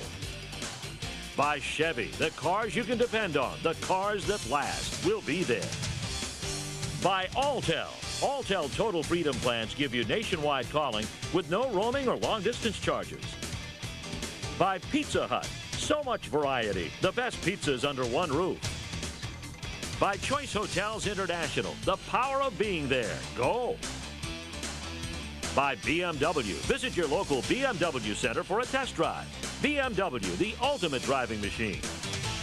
And by Ice House. At Plank Road Brewery, we'll make the Ice House. You make the ads. For details, go to icehouse.com. If you've never been here for a football game, you got to come sometime. I don't know if you have to bribe somebody to get tickets down here, but what an atmosphere. Williams-Brice Stadium in Clemson, in Columbia, South Carolina. Don't send me hate mail, okay? Here in Columbia, South Carolina, Clemson comes calling, and the Tigers have done well in this stadium over the past few years, but right now at the half, South Carolina with the lead by a score of 10-9. Jim, you were questioning a little bit the decision by Clemson at the 30-yard line, third down and field goal range to go for it all, interception. And in a close game like this, boy, you hate to give up a field goal opportunities. Yeah, 1-point game, but a gamble. They thought that you got a chance to make a big play. You go for it there, and maybe you settle for a long field goal try. I thought they might have tried to go for a shorter field goal try and set that up, but a lot of football left to be played. We'll see whether or not that's a factor here at all. So because South Carolina deferred, they get the ball to start the second half, and this half is underway. Low kick. Is that going to make it in the end zone? No, it goes out of bounds. So South Carolina will get excellent field position to start this second half of play. So already we have our first flag, although that's 5 seconds into the second half. We have our first flag. So we'll see what if there's any change of strategy for the Gamecocks. We wondered about Phil Petty. Lou Holtz worried all week. Actually, he was more concerned about his defense and the injuries he's had there over the last couple of weeks, including some devastating injuries against Florida. But Holtz also worried about his quarterback, Phil Petty, and his throwing arm. But so far, that has not been a factor, at least from our viewpoint, in this football game today. So South Carolina starts at their 35-yard line, first down and 10, and that's Petty in at quarterback in the shotgun. And he hands it off to Watkins. Oh, look at this hole. And near a first down as Derek Watson carries the football. Happily makes the tackle, but a gain of 9 yards on the play for the junior.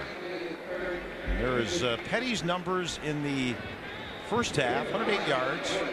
And in all honesty, penalties really hurt the first couple of drives in the ballgame for the Gamecocks. So they had better field position than it turned out they would have because of penalties. And those numbers, all things considered, pretty good for Petty, averaging 154 yards passing per game.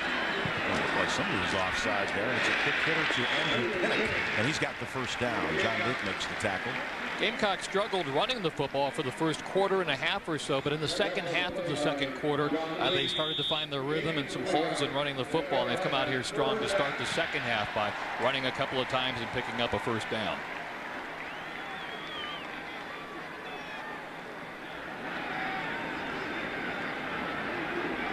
He works out of the shotgun most of the ball game.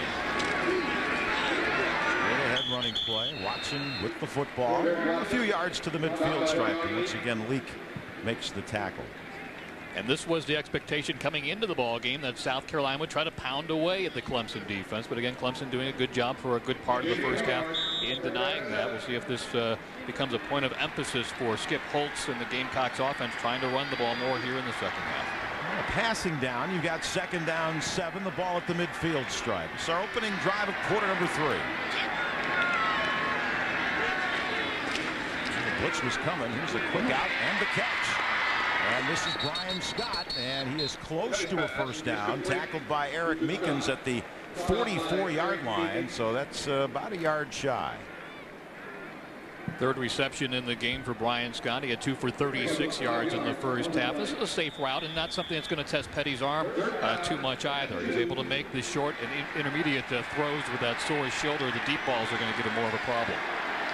Let's call it 3rd and 2 now. Gamecocks 3 of 8 in third down conversions. Full house backfield. Brewer this time, and he's got the first down to the 41-yard line. Ryan Brewer has had an excellent ball game this afternoon. Chad Carson finally makes the tackle, but Brewer gets the Gamecocks a first down at the 41 of Clemson. Line him up and let him go. As you said, Brewer all over the place here. He had 3 carries for 28 yards in the first half, and he had 4 receptions for 23 yards, making him the top receiver. He's such a versatile back. A lot of late substitutions by that Clemson defense. They finally get some people at the line. But South 14 guys out there. Shotgun formation on first down. Draw play. Petty on a keeper. And he's got a few yards to the 38-yard line. Fake the handoff to Watson. And Polk makes the tackle. More of a quarterback draw, as it turns out, on that play. And Petty, again, he's running the ball better than he has previously at Carolina, and that's something they need to make this offense go. And he's gone most of the way in this game. They really haven't changed it up much by going to the bench and bringing in Corey Jenkins. South Carolina will have one more game after this. It'll be a bowl game. Clemson, meanwhile, has yet to qualify for a bowl game, and they've got one more game against Duke in December. And this time the handoff is to Watson, and not much there. Back to the line of scrimmage. J.J. Howard, the tackler for the Tigers. It's a pretty conservative approach here to start the second half for South Carolina. As this game, if it stays close, and we get later into it as well here in the second half, we'll probably see more of that. It's really not been a series that's had, in the words of Skip Holtz, a lot of gadgetry to it. It's been a pretty straightforward game. There really are not a lot of gadgets and exotic plays that are brought out during these games. 3rd down and 7 for the Gamecocks at the 38 of Clemson. He's in trouble, got a scramble, spun around, almost got the first down. Great extra effort by Phil Petty and tackled a yard shy of the first down. Well, he took a pop at about the 35 and he kept the legs churning. And now he wants to go for a first down. It's going to be 4th down, a little over a yard. Big decision here for Lou and Skip Holtz. I think that decision's made already. Yep, Penix coming in the ball game. Penix coming in, and when you got a back that big, you got to think about him. Of course, they went to Ryan Brewer on a short yardage situation a couple of plays ago. And you better hurry up here. You got 6 on the play clock. 4th down, about 2. They have to get to the 31. 4th down call for South Carolina. Petty keeps it. I don't think so. It'll depend on the spot. He had to get to the 31-yard line. John Leak met him and hit him. Rodney Thomas part of that tackle as well. Good stout defensive push that time by Clemson against a very good Carolina offensive line. Got good defensive penetration. It's all going to come down to the spot. What was his progress? They're going to bring the chains out for sure here. This is going to be close. Got to get right to the 31-yard line. Kind of screened right now as far as the ball placement goes, but I mean that marker is right on the 31-yard line. Players are going to block the view. Both players pointing at you. It's a first down. It's like they're lobbying, trying to sell their point.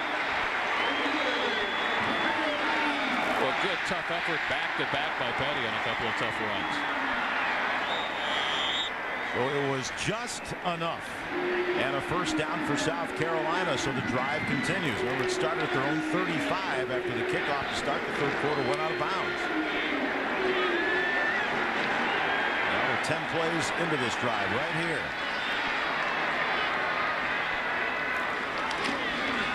Watson handoff. That's their 1 yard to the 30-yard line.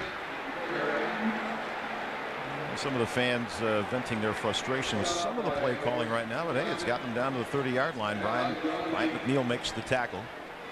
As we said, Watson had a bigger overall season last year, 1,000-yard rush here a year ago, and had a huge game versus Clemson. He rushed it 25 times that day for 150 yards in the close loss to the Tigers. And Corey Jenkins has now come in at quarterback for the Gamecocks. Saw him briefly in the 2nd quarter. He's in on a 2nd down and 9 from the Tiger 30. Straight ahead handoff this time. Watson the ball carrier, Bush the tackler. Now 3rd down, a long situation for South Carolina. Petty's along the near sideline talking with Skip Holtz. In a passing situation, Petty comes back in.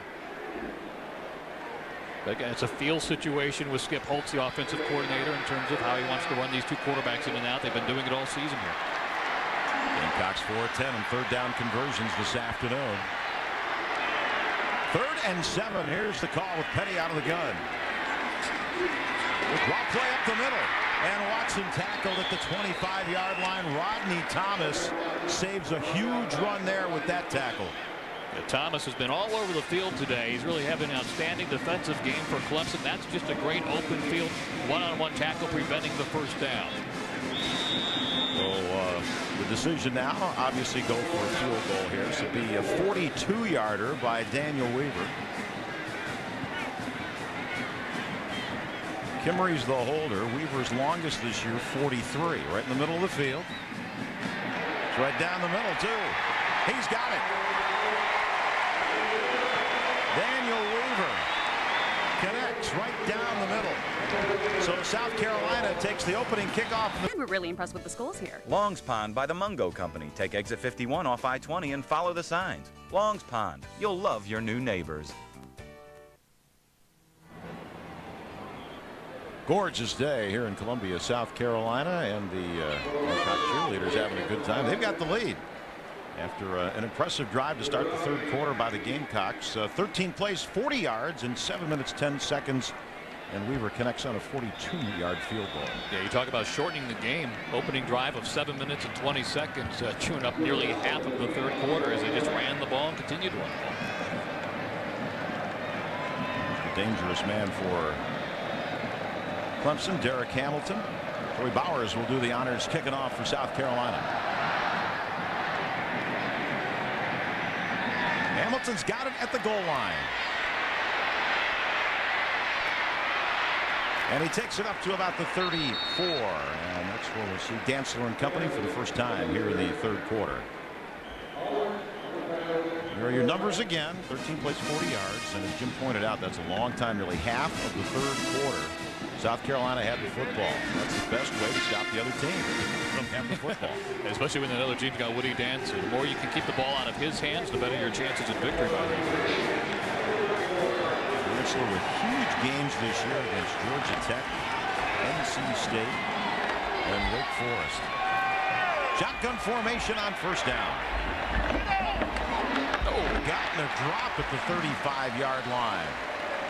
And freshman Roscoe Crosby should have caught it, didn't. It'll be second down and 10. Little bugaboo coming back to bite Clemson. Talented young receivers, and in fact in this game Crosby's made some fine catches, but that time drops a simple one. He had 3 grabs for 42 yards in the first half. Just decided to take off running before he had secured the football.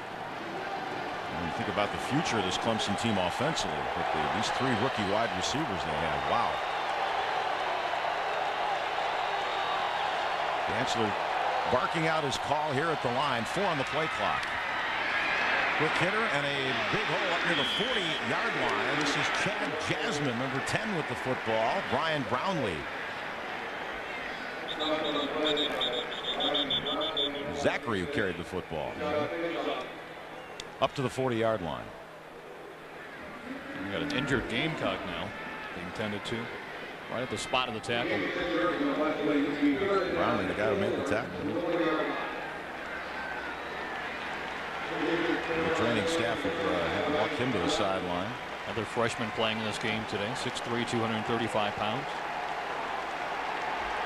Clemson is 3 of 8 in third down conversions. Here's their 9th try, and the crowd making a lot of noise. Rooting the defense on. 3rd down and 4 from the 40-yard line. Clemson in their own territory.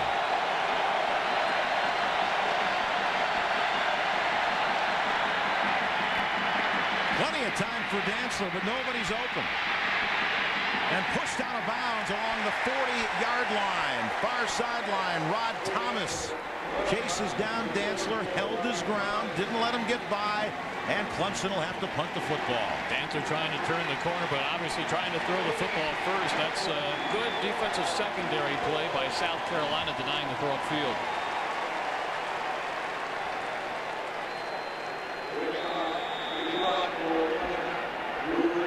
Wincop on to punt again. And Brewer is back deep. Top of Georgia transfer. Snaps a good one. Gamecock setting up a return. Brewer's got a back cover. He started his 13th.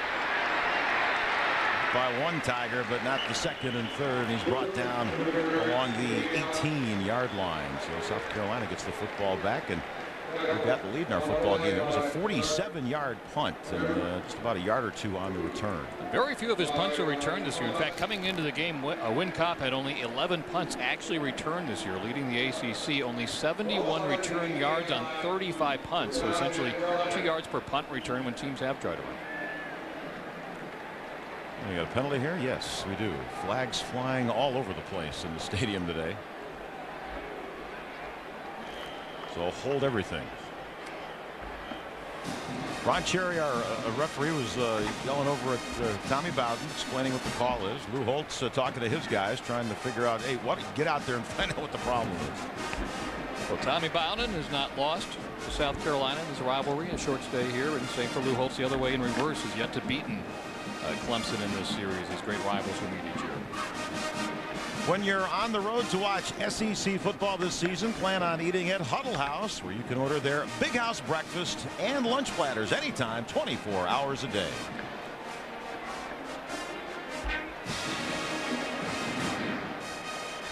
Gamecocks bouncing back pretty nicely, you'd have to say, from the 54-17 loss to Florida. A lot of emotion spent on that game and getting back up again the week after this for the Clemson rivalry game here today. Tommy Bowden's team coming off a tough loss to Maryland 37-20 a week ago. They dropped 3 of their last 4 games. So 2 teams kind of in similar situations, Bill. Started out good, high expectations, and things kind of petering out here down the stretch run. One of these teams is going to turn their season around with a win today. Yeah, and in all honesty, for South Carolina and Lou Holtz, he got them to 8-4 last year. They win a bowl game. So they come in this season, and there's 3 games to circle on the calendar: Florida, Tennessee, and Clemson. And they were beaten by Tennessee, and if you hear the South Carolina people talk, the guys in striped shirts were wearing the orange. Holding, which is a PSK foul on the return team. 10 yards from the spot, first down.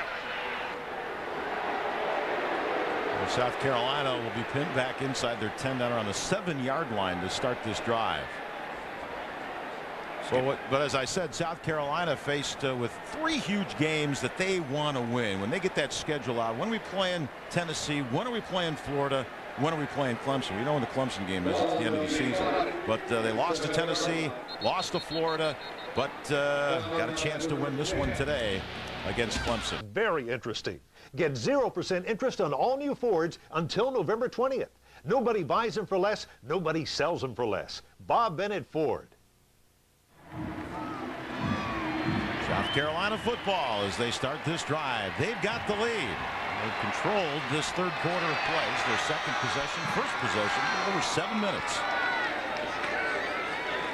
Watson trying to find some running room. Not much there. Maybe a yard. Rodney Thomas makes the tackle for Clemson. Penalties in this game, 6 apiece. Clemson penalized 6 times for 48 yards. The Gamecocks 6 for 71. And they were penalized on that punt return. And, got somebody with a timeout. Official timeout. Yeah, official timeout. Things were moving too quickly. We had to pause to catch our breath. So now Ron Cherry is going to talk to. All right, I guess maybe there was some stuff going on at the line of scrimmage after the play that we weren't looking at. We'll see if we can find a replay for you. Imagine that happening here. But yeah, he's pulling the captains aside saying, let's knock it off. Let's play some clean football here. I'm going to start throwing the penalty flag some more. You hate to see it come down to unsportsmanlike conduct penalties. That's what that's all about. And now we're going to change of quarterback once again. Let's be Corey Jenkins coming on for about the 3rd time here. It may not be even so much the physical pushing and shoving, but the trash talking is going to hit an all-time high in a game like this. Corey Jenkins is now back in a quarterback for the Gamecocks. He's got Derek Watson off to his right in the shotgun. It's 2nd down and 9. Plenty of time down the middle of the field. He's got a receiver, and it's incomplete. Oh boy, he had broken through into the secondary. Thomas Thomas had two defensive backs chasing him, and if that's on the money, that's a huge play for the Gamecocks. Pretty well thrown ball by a guy who's not known as a throwing quarterback in Corey Jenkins. You watch him dip back into his own end zone and release. Shows good arm strength. Good throw, throwing the deep post route there. And had a chance if Thomas could have cut in a little bit more. Sometimes it's not quite to the shoulder you want it. Yeah, I was going to say, if he'd have kept cutting at an angle, it almost looked like he floated down the center of the field instead of angling over. What did Jenkins play in baseball? Is he a pitcher? Was it a good throw? Petty's back in at QB for South Carolina. Play action. Big third down play. He's got some time. Now floats it upstairs and way over the sideline. Yeah, his arm may have been hit when he released, and getting rid of it at that point. Had pretty good protection. That's a secondary coverage problem there. He couldn't find an open receiver. Yeah, Ages was the closest Gamecock to the football. And it actually landed in the arms of one of the kickers, Joey Bowers. They're so often overlooked for their receiving skills. And here's Tyler Dean on to punt. And Brian Mance will do the honors for Clemson returning the kick. So far 2 kicks, punts, 42-yard average in our game this afternoon. Ooh, almost blocked. Mance will take it. That is the 47. He fumbled the ball, but I believe the Clemson has it back. So a dangerous special teams play. Ryan Hemby was able to fall on the football. Mance got popped after he ran for about a yard, and then the ball came loose and Hemby falls on it. And so often close games like this are decided by turnovers like that. That one avoided. 5:29 to for the future. Midlands Technical College is your key to education and career success. At Midlands Technical College, the future is here. We got a defensive ball game going here, and it's a tight one here in Columbia, South Carolina. Clemson with the football. They're trailing, but they're at the Carolina 45. First down. Dantzler quarterback draw. Forget it. Antoine Neesmith, the first of many Gamecocks to get through. Dantzler so far in this game 10 of 19, 147 yards passing, and he's run the ball 14 times for 70 yards. Good numbers in the game. The 2 interceptions slowing down Clemson so far, and of course the missed extra point following a penalty.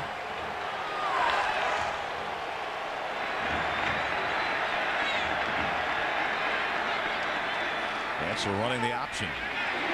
Keeps the football, hit hard, and forward progress down around the 42-yard line. Offer to Neesmith combined to bring down the Clemson QB. You know, interesting, Jim, talking to some of the NFL people. I think Dantzler would like to be a quarterback in the National Football League, but the scouts look at him as maybe a 3rd or 4th round draft pick as a running back. And I think most of the college opponents who scout him treat him as a running back. Sure, he can throw for over 200 yards a game. That's his average, but his strength and his real value is what he does in the open field running the football. That's certainly going to be his future. That was Charlie Strong looking at his defense, seeing if they can make a stop here. It's 3rd down and 7. Tigers at the South Carolina 42.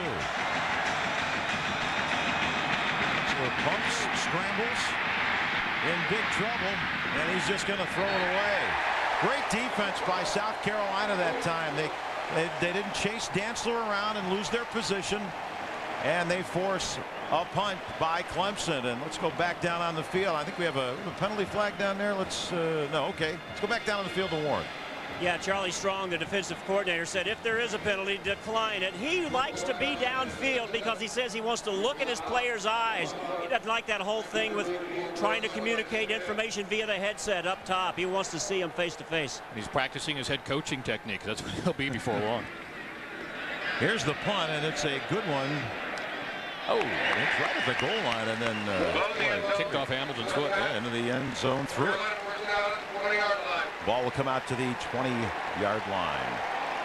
Get the Call is back, and this year is your chance to win every weekend with Ice House. Saturday during the game, a few lucky consumers will get a winning phone call, and one of those winners will get to see their favorite team play all season long. It could be you. See participating Ice House displays or visit icehouse.com to register your phone number. Ice House, official beer of JP Sports Broadcast. We'd like to congratulate Stephen Emerson from Bells, Tennessee, last week's Get the Call grand prize winner. No purchase necessary. Open to U.S. residents who are 21 or older. Watson on a draw play on the handoff from Petty. Nothing happening there. Stamper blew right through, or excuse me, it wasn't Stamper going through. It was Bryant McNeil for Clemson. Yeah, now look at this from the end zone once again, and you'll see Rodney Thomas come into the screen as well, helping to blow up this play. Thomas has been just a fixture. He's the one who comes in around the ankles and knocks down Watson, and we'll have to check his tackle totals when we can. He's got to be in double digits by now. He's having a huge afternoon. Lost about 5 on the play, so it's 2nd down and 15, and Petty once again works from the shotgun. He got rushed, but he got it off to Scott. And he'll take it up the sideline, and a nice gain to the 27-yard line. Eric Sampson chasing down the senior wide receiver, and another guy who NFL people look at for his ability to run after he catches the football. And Jim, those rack numbers are key in college and pro football. Sure, he's a senior, good size, 6'3", 214 pounds. And you were talking a moment ago about Dantzler on the other side. Well, size is what's working against Dantzler in terms of being a quarterback, listed at 5'11", probably closer to 5'10". 4-12 and 3rd down conversions. Here's the 13th. It's 3rd and 3. Big rush. And a completion again to Scott. And a first down for South Carolina up at the 33-yard line. Torrey Francis finally brought him down. So all of a sudden, Brian Scott kind of quiet in this game today. 2 catches in a row, 2 big plays, and a Gamecock first down. Let me tell you how tough Phil Petty is right now. That's 2 plays in a row. He's released the football and gotten absolutely pounded and gotten right back up, even though he's playing with that very severely bruised throwing shoulder. Holding up pretty well so far, though. Out of the shotgun, he races up under his center. And it's a running play to Brewer. He was spinning around trying to fight for extra yards. Somebody hit him from behind and actually pushed him for a couple more yards. Chad Carson makes the tackle. Back down to Warren. You know, Reggie Herring, the defensive coordinator for Clemson on the other side of the field, they haven't had the kind of year that most Clemson defenses are used to having. He still believes the defensive players have the personality to dominate an opponent, even though they give up big plays. He says their attitude motivates him, and if you've ever seen him in action, it doesn't look like he needs much motivation, does it? Talking to him this week was an absolute treat. 2nd down, Petty, and there it again. Catch by Scott. Upfield, look at him go into Clemson territory at the 49-yard line. And that's what frustrates Reggie Herring, who you saw a moment ago, the defensive coordinator for Clemson. The missed tackles. Brian Mance in a one-on-one situation. Scott just steps right out of his tackle and picks up 10 more yards. Got a quickly moving 3rd quarter. The Gamecocks with a field goal in it, and they've got the lead, and they're driving again. Brewer on the inside slot, but the reception made there by Scott against Mance, and a good carry for a first down after the catch. The ball on the Clemson side of the 50-yard line as the Gamecocks are on the move. That's Brewer going in motion, but the handoff is to Pinnock, to the 40, to the 33-yard line. Nice misdirection there. Clemson not quite sure which guy was coming at them, and it was Pinnock, the big guy, 250 pounds, barreling right up the middle, but they were too slow to react. Watch it again. The misdirection. Pinnock getting a good block up along the line of scrimmage, breaks another tackle there, and finally pulled down. I mean, you got to get him with 2 arms and hopefully have some help when you pull him down too. Pinnock's carried 4 times for 25, but he's been used mainly in the short yardage situations. 3rd and 1. That time a nice run. Tigers showing blitz up the middle. They come on a stunt. Petty delivers, and that's caught. It's Thomas. The 26-yard line. Brian Mance holding on. Talk about Clemson being shorthanded at wide receiver. The Gamecocks didn't get all the receivers they thought they were going to have when the season began for various reasons, including injuries. But Matthew Thomas, another promising freshman, 6'1", 180 pounds, came into this game with 16 receptions. Well, this is a down. You got all kinds of options. It's 2nd and 3. You're deep in Clemson territory. Maybe you air it out. You've had success throwing the ball. Full house backfield right now with Pinnock in the middle. But it's Brewer with the football. Flags are flying. Brewer's got the first down at the 22, but the yellow flag on the field.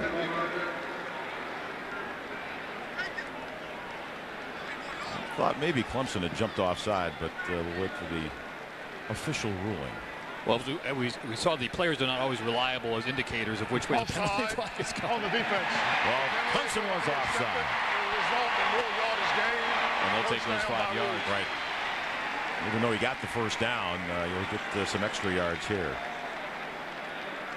This is the second long drive of this quarter for Carolina. They came out with a 7-minute and 10-second drive, and here they're chewing up the remainder of the third quarter as well. I mean, one more play, and that's probably going to do it here, if that, in the third quarter. They may not have to run a play. Well, they do not have to, because the game clock says 10. Play clock hasn't even started yet. First down and 10. 2-1. Nope, the quarter has come to an end. This will not count. This will not count. Yeah, the third quarter is in the book. So the Gamecocks started, as Jim said, with that great 7-minute. Columbia, you get the special edition Accord for the same low monthly lease payment as an LX. Just one more reason that Honda Cars of Columbia is the Midland's fastest growing Honda dealer. Come see why before you buy. We're starting the fourth quarter, and South Carolina's got the lead. Lou Holtz 15 minutes away from beating Clemson for the first time in his short reign here in Columbia. Ball's at the 20.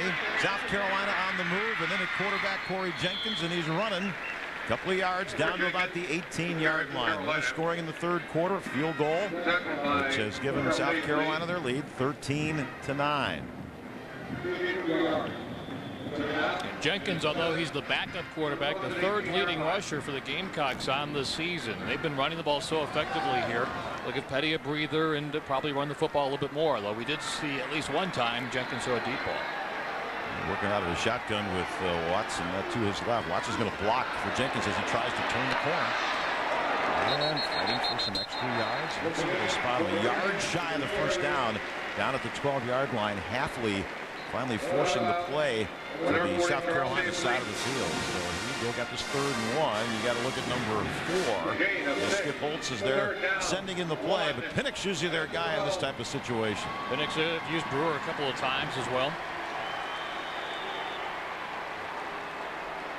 Here we go. 3rd down, about a yard to go. And the Clemson 12-yard line, full house backfield. Here's your man Penix. He's got the first down to the 10-yard line. 1st and goal now for South Carolina. Warren's down on the field.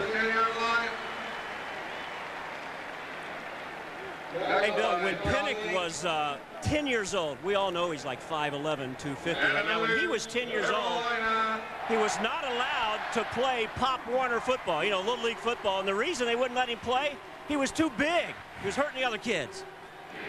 Yeah, well, believe it or not, I had the same problem, but I wasn't in that good a shape. It really didn't change. 1st and goal. Penix draw play. And with Petty back in at quarterback, but Javon Bush said no way. Here's a look at the stats through 3 quarters of action, brought to you by Choice Hotels International. And Jim, you see Clemson now taking it on the chin in that 3rd quarter because South Carolina had the ball. Yeah, go to the bottom. Time of possession, and you see the Gamecocks' advantage there with over 26 minutes of possession there.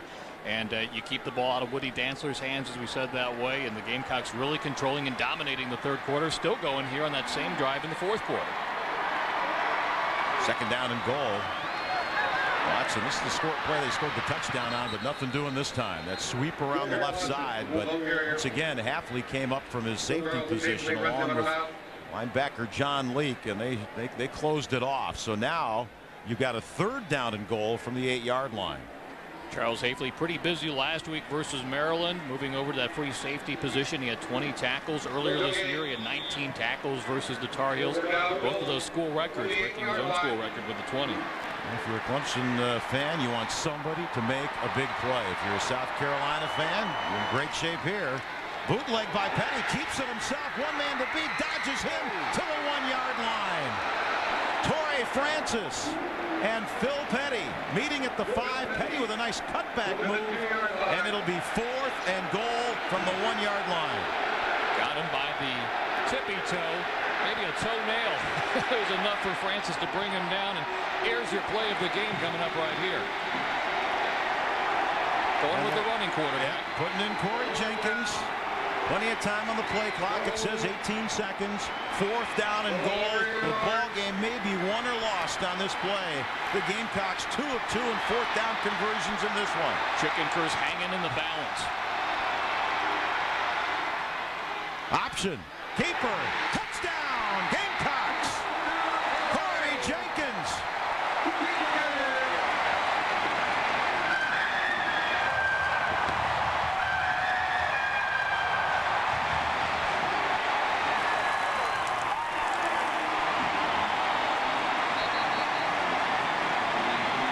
And as we pointed out, Jim, his story growing up in the shadows of this stadium, finally got to play some football here, and he's in the end zone in the biggest game of his career so far. 24 years old. As you said, played 4 years of minor league baseball. Just arrived here in terms of being a college student again this past summer in August. A quick study, though. Extra point try is good.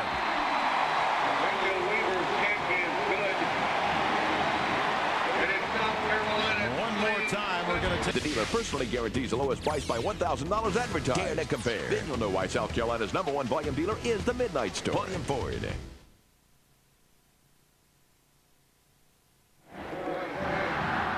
Lou Holtz, if you look at him, you don't know if he's winning or losing. He's winning right now, Lou. You're up by 11.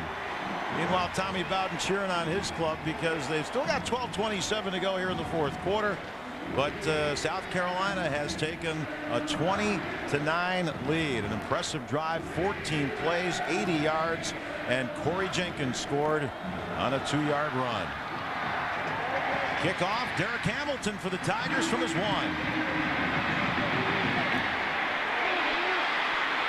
And a nice return up to the 28-yard line. And Jim, you look at time of possession at the end of the half. Clemson had the ball for a minute and a half more than South Carolina. Now the totals: South Carolina 29 minutes and Clemson 18. Well, there's 6:24, but right there on that scoring drive, we mentioned an earlier scoring drive in the third quarter, 7 minutes and 10 seconds. That's 13 and a half minutes on 2 drives. That's a great way of playing keep away and shortening the game. Now we'll see if the Clemson strategy changes here because you're down 11. That's a running play up the middle. This is Bernard Rambert. And Rambert, nice move there as Faison made the tackle up at the 36-yard line. And Clemson, again, not in a hurry up here. We've seen this throughout the ball game. They're just Dantzler gets the call from the sideline, and they're already at the line of scrimmage. He relays the call to everybody else. Clemson running backs are not big-time breakaway threats. Dantzler the exception, of course. And his receivers are. Dantzler with the option. He's got a first down. They're on the 41-yard line. Dantzler on the keeper. But here's your problem, Jim, in an offense like this, where if you're going to use Dantzler a lot, you're going to chew up a lot of clock. But doesn't get enough credit for his ability to throw, and we may see more of that here in this fourth quarter as they try to get downfield quickly, because you're right, they do have some big play potential at receiver if the receivers can hang on to the football. Dantzler 10 of 20, 147 yards passing, 17 carries, 79 yards. Rampart, quick hitter left side, nothing. Rod Thomas makes the tackle. The announcers for this game are selected and compensated by Jefferson Pilot Sports. This broadcast is a copyright presentation. Any use of this broadcast without the express permission of the Southeastern Conference and Jefferson Pilot Sports is prohibited. And for all of us here, including our director, Billy McCoy, and producer, Beverly Rumley, we wish you all a very safe and happy Thanksgiving. What time do you want me over? The usual turkey time? I'm going out somewhere. Oh, thanks. You can meet me. Dantzler hit as he throws. Free ball and incomplete. Good coverage downfield. Faison was all over Hamilton. And credit the rush. South Carolina finally got to Dantzler, and once he delivered the ball, his arm was coming forward, but he was getting pounded backwards. Knocked him out of his shoes. Had his one shoe pop off, and they had to put it back on. And again, a Gamecock defense that doesn't get a lot of heat on the quarterback throughout the course of the season, but when needed, stepping up there and making it difficult on Dantzler to complete the long throw. Third downs hasn't been Clemson's forte, and this one 3 of 10. Third down and 8 from their 44-yard line. So looking, throws, and it's dropped. Oh, should have been caught by Hamilton at the South Carolina 40. Dantzler says, I've seen this movie before. Or we just saying a couple of plays ago, big play receivers potentially if they can hang on to the football, and that's the double-edged sword of the young talent It's young talent that's probably in 2 or 3 years going to be outstanding talent. Derek Hamilton may be the best of them all. But this is right on the money for a first down and just flying out there. You know, you can coach your players to get in position, get them the X's and O's, but eventually they have to make the play. There's the punt by Kopp. It's a high floater. Here's Brewer at his 22. And we got about 3 to the 25, and we got a flag on the play. Both sides of the field. Penalties have settled down here in the second half compared to the first half, though, and really haven't become the factor they were in the first half of this football game.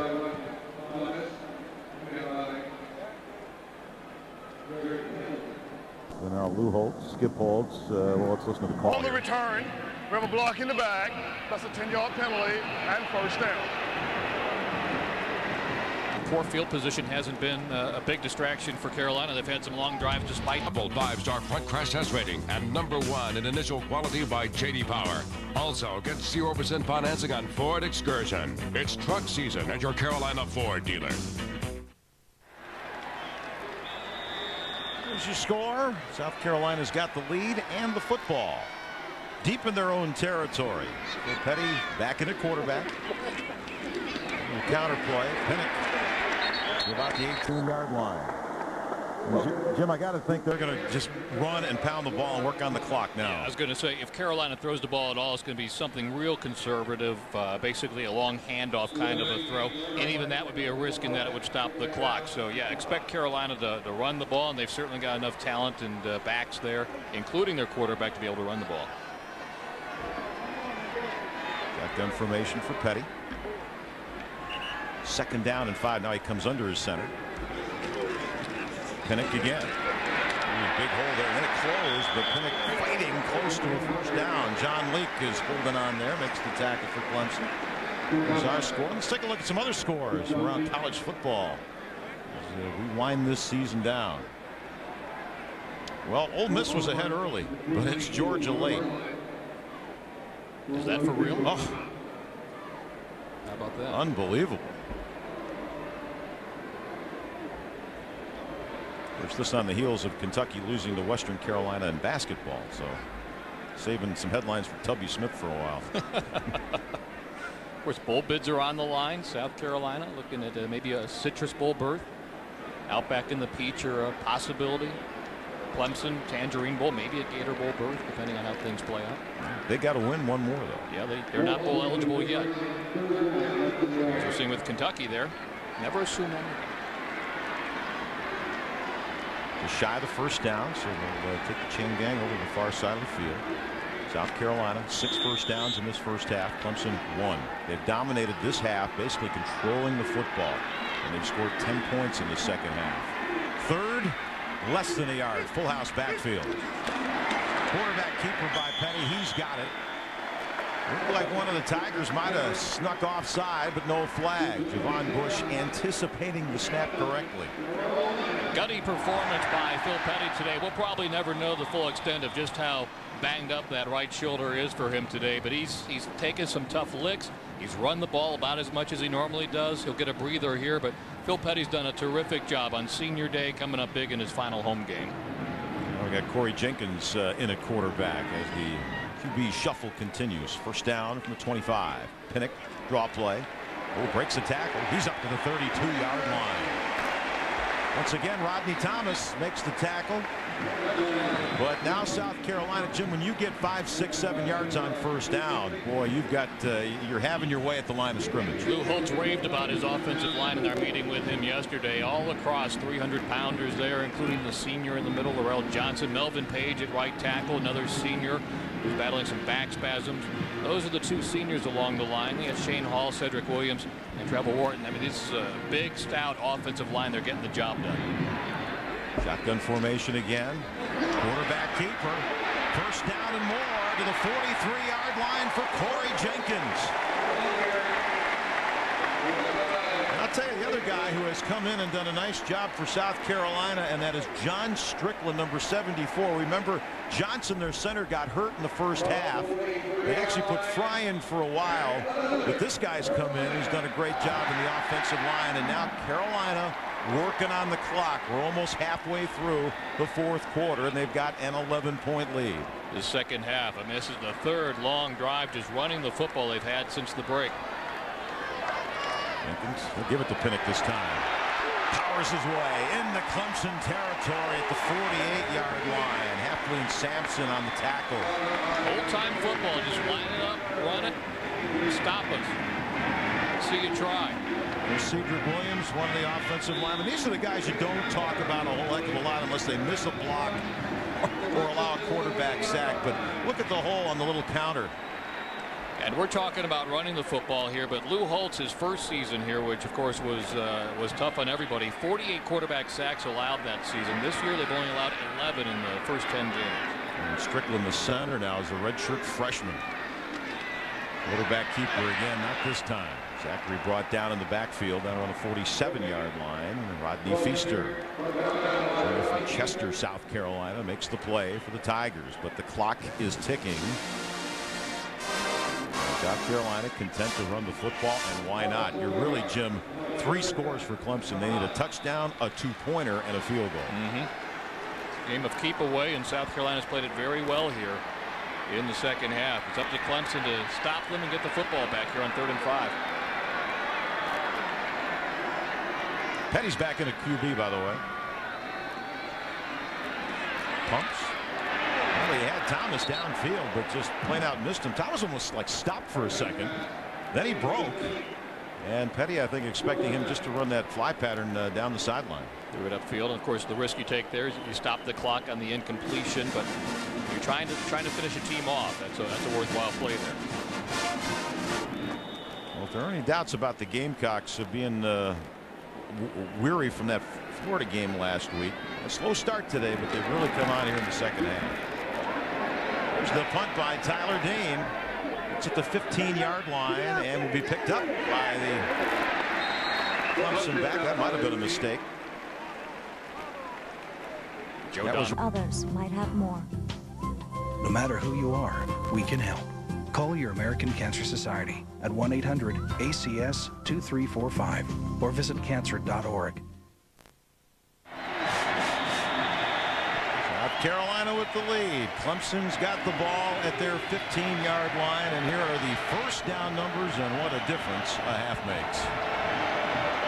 Can't get a first down if you don't have the football. Dantzler. He's going to be sacked by Neesmith back at the 4-yard line.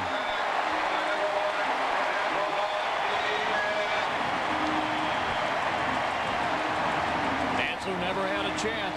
Dropped back to throw, looked upfield, and as soon as he did, all he saw was Neesmith coming in his face.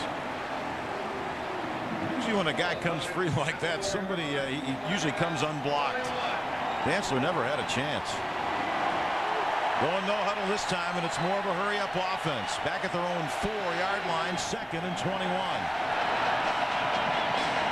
So rolling to the far side, then he dumps it off with a completion, but not much there up to about the 9-yard line. On the receiving end was Aris Curry. Trying to get some operating room, but now you're looking at 3rd down and 17. Backed up against your own goal line here. Dantzler just trying to make something happen. Had to go to the safety valve. Nothing open up field. Carolina doing a good job of taking away the deep threats. Passing down here, 3rd and 17.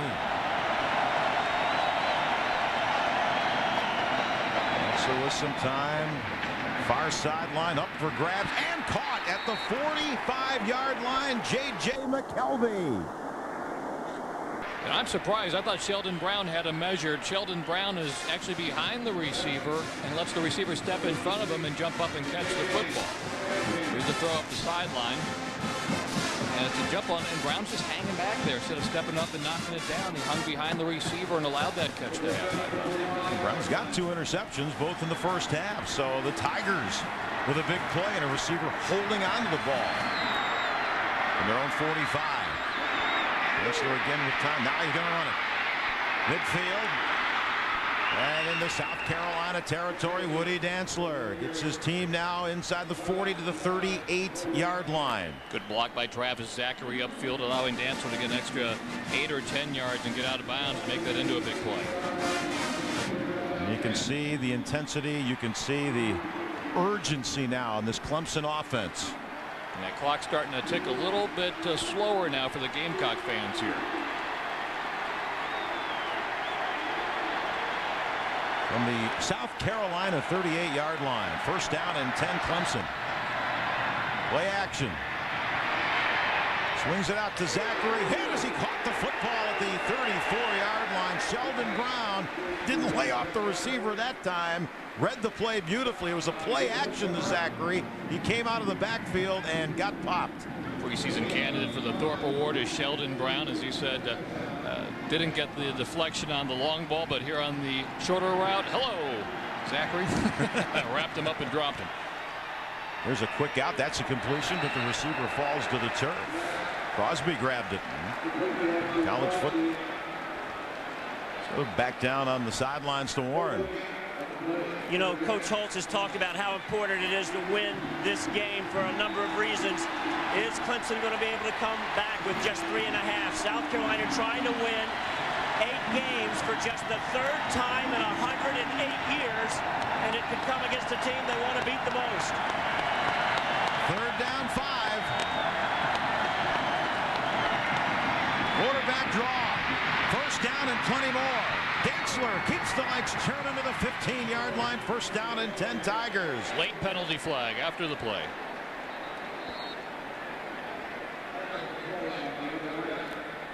And you're seeing what a special player Woody Dantzler is. You can talk about it and talk about it and talk about the numbers, but you have to see him play to appreciate just what he can do.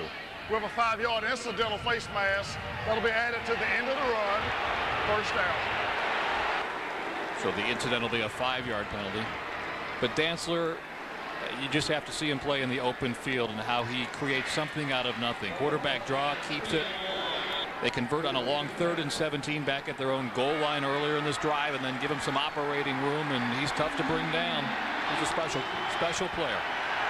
Lou Holtz says he hasn't seen a player like him that he's coached against since Roger Staubach. That's going back, and Dantzler didn't know who Staubach was. 1st down, 10 Tigers at the 11 of South Carolina. Dantzler rolling out. Floats it in the end zone. Touchdown! Derek Hamilton.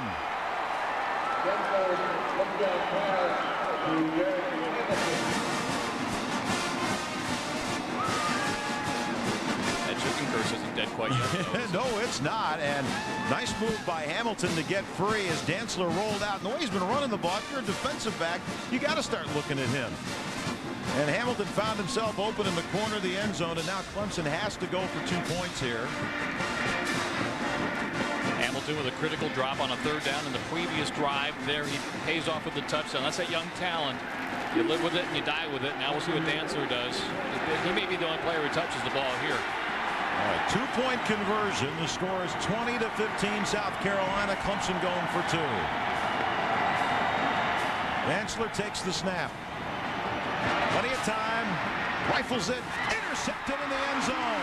Coming back upfield, Andre Goodman. You can return these in college football, and he's up to the 27-yard line. Well, Andre Goodman getting a little payback for last year when Rod Gardner made the big catch against him that settled the game. Seriously, pick up the phone and call. We'll make the ice house, you make the ads. Honest.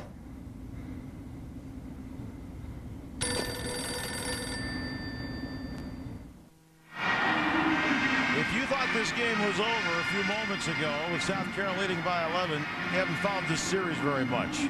Clemson has just scored on an 8-play, 85-yard drive. They've cut the gap to 5 points. They did try for 2. It was intercepted by Andre Goodman. And now, are we going to have the onside kick? It certainly looks like it, the way they're lining up. Well, Carolina thinking that way. They have no one deeper than the 23-yard line right now, so the good hands team is on the field. Ozera does the kicking, bounce, but South Carolina has it at the 50-yard line. And in all honesty, that was not a real good onside kick. You got to give your guys a chance to get to the ball. Sheldon Brown, who's had a couple of big plays defensively, interceptions in this game, maybe the biggest play of the game, getting that football in midfield. Got a friendly bounce. Some teams will kick it real hard, try to get that ricochet. Some will go for the high looping kick, and that one was kind of somewhere in between. If you're going to kick that bouncer, you need that ball to go way up in the air and give your guys a chance as it comes down to get underneath it. But in all honesty, the Tiger special teams unit there had no chance to get it. So now Clemson has 3 timeouts. It's South Carolina ball at midfield. Phil Petty in at quarterback, and they've got a 5-point lead. Running play. Pinnock winding his way inside the 45 to the 43-yard line.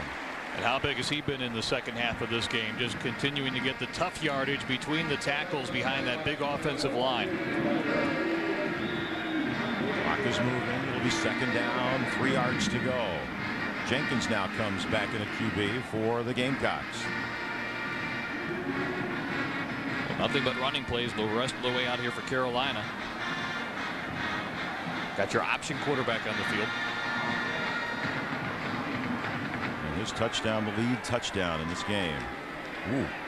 Take the handoff to Pinnock and actually banged into him, but he was able to hold on to the football. Jenkins, a keeper, down to the 41. That'll set up a 3rd and 1. Yeah, what you don't want is Joe Pisarcik out there at the Meadowlands. Kind of run a handoff and you run into your own guy. So now Clemson has called a timeout.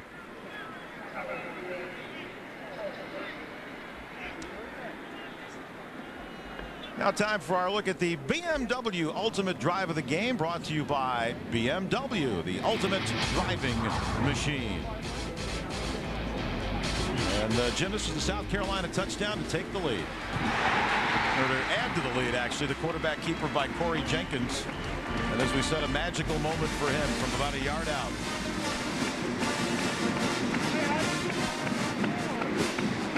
Plays 80 yards, 627. It was their second long drive of the second half. They had another drive in the third quarter that was longer than that, 7 minutes and 10 seconds as well. So those 2 drives and the fact that they've run the ball so effectively here in the second half, playing a great game of keep away, has been the difference here. Woody Dantzler shown he can strike quickly, so it's up to them to see if they can finish it off by picking up a few more first downs and burning up these Clemson timeouts. See what Warren's got down on the sideline. Yeah, Bill, it's not lost on me, and I'm sure folks watching all around the state recognize what a feeling it must be right now for Andre Goodman. He was the young man involved in that little tussle with Rod Gardner that won the play for Clemson a year ago, right? No call on that pass reception. Then he comes up with that interception in the end zone on the 2-point conversion attempt just moments ago. There's a big 3rd and 1. They have to get to the 40 for a first down. Pinnock, he's got the first down and more. Can he ice the game? He's to the 22-yard line. Heffley chased him down. Pinnock with his arms raised to the sky.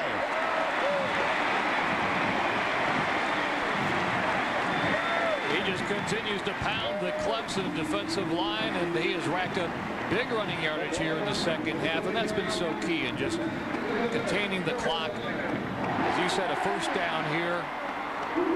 All they can do is try to drag him down from behind. Pinnock, 12 carries, 79 yards, and most of those, 73 of those, in the second half. And you see that Tennessee-Kentucky scored 9 minutes left in that game. Pinnock got it again. And he runs for 2 yards to the 20. And the clock a major factor with 1:07. Clemson has used 1 timeout. They will use another. So only one more chance to stop the clock for the Tigers. Pinnock's going to be sore tomorrow. He's not used to running the ball this often. He'll be a good kind of tired, though. They've waited a long time for this moment here. They're close to it. Not quite there. There's a lot of folks in this stadium waiting for this moment. Yep. They're cheering, but they're holding their breath while they cheer because there's still 1:07 left on this clock. And they had the lead with 59 seconds to go. Warren alluded to that a moment ago. Andre Goodman beaten, maybe pushed by Rod Gardner, depending on your point of view, for what set up the winning field goal. That was a 50-yard pass a year ago that set up the winning points in a 16-14 victory for Clemson. And Goodman coming back by snuffing out the 2-point conversion with the interception. All right, well, Clemson hosted the 1996 rivalry, and they led South Carolina 14-3 at the half. An injured Deuce Staley was forced to the sidelines. So true freshman Troy Hambrick comes in and scampers 75 yards for the touchdown, giving the Gamecocks a 34-17 lead with 8 minutes left in the game. But the Tigers would come roaring back. First Green and Wofford hook up for a touchdown. And this Raymond Priester score closes the gap to 3 points. One more time, Clemson drives downfield. Matt Padgett's field goal. No good. Wide left. South Carolina holds on for a 34-31 victory. Second down, running play. Watson this time. Excuse me, Jenkins keeps it this time. So Jenkins stays in the backfield with Petty and a QB. And now they're down to third down, and the clock is ticking, and Clemson, they've got one timeout left. And obviously not using it. Yeah, third down here. Want to see if they can make Carolina run one more play and then maybe stop the clock. Only 10 seconds left on the play clock here, and Petty will call a timeout just before that expires. See him huddled at the top of the screen with the referee and calling for the timeout. There you go. Carolina calls a timeout. So you would assume they would come back out and run the football and force the Tigers to use their final timeout, and then it'll be an interesting call if it's on fourth down. Do you kick a field goal and try to get your lead back to 8 points? Do you risk the block? That's what's being talked about on both sidelines right now, the strategy for these final 28 seconds. So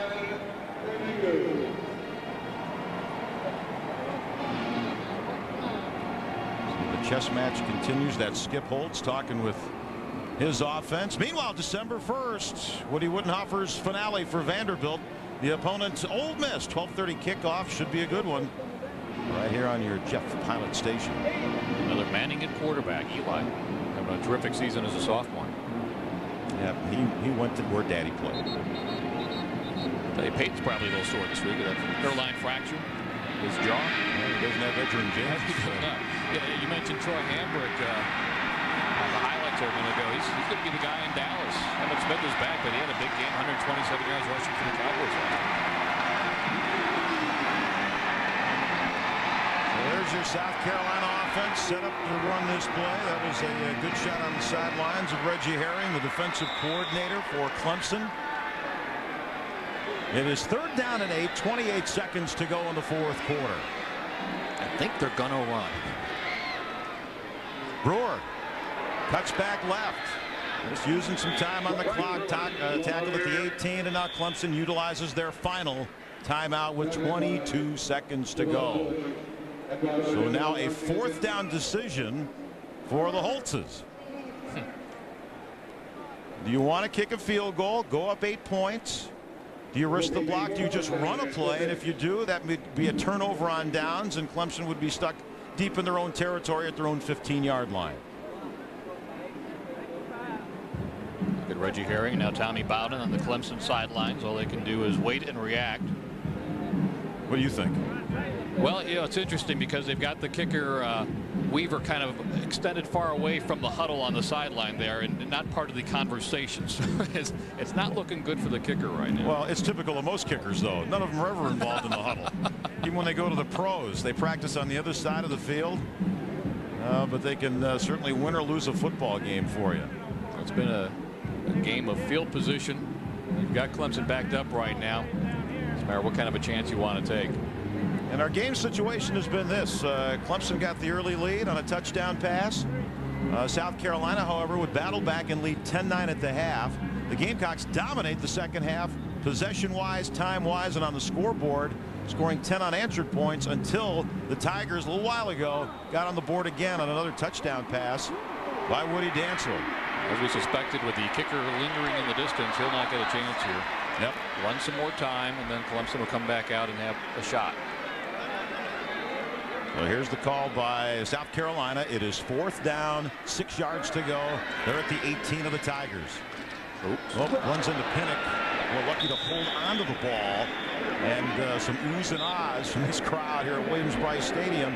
And that play took about 5 seconds, so 17 seconds left. Clemson is out of timeouts, and the ball is at their 20-yard line. So stops for the change of possession. Remember, it was a year ago in this football game that Clemson was at their own 42 with 19 seconds to go. Here they'll have to go a little bit further and with a little bit less time to try to pull off some magic, but they need a touchdown. Field goal's not going to get it done this time. Everybody's heart's in their mouth here right now. Woody Dantzler. Will he weave some magic for the second year in a row against South Carolina? It'll be a three-man Gamecock rush. Dantzler with the ball. Plenty of time. Downfield, incomplete. The intended receiver was Matt Bailey. That wasn't close. 10 seconds left. Second down and 10. Overthrown on that one. Dantzler likes to do that, kind of filter out to one side, see if he can find some misdirection and draw the defense with him, but he ended up throwing to that same side, and he said chewed up 7 seconds. So probably two more plays here, probably two more shots here for Clemson.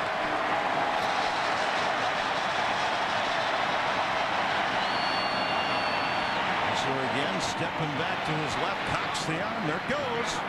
Free ball downfield, tip. Oh, and it's incomplete. My goodness. Aries Curry. Oh, we got a penalty.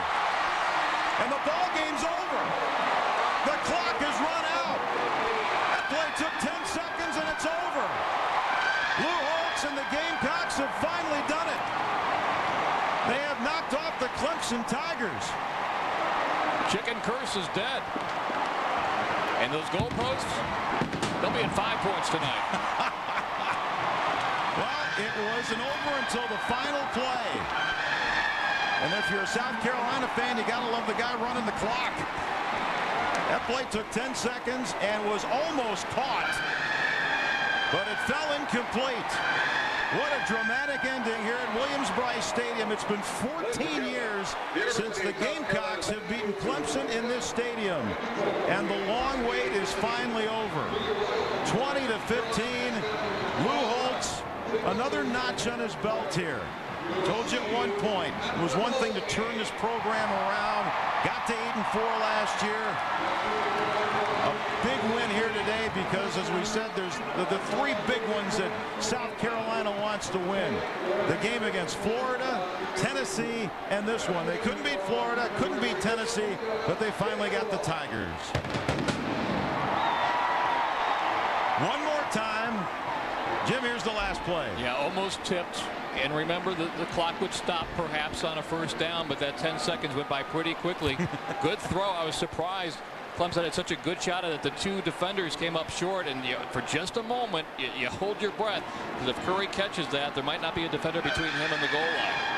Yeah, and the guy who finally hits Curry is maybe the guy with the biggest game defensively, Sheldon Brown. 2 interceptions.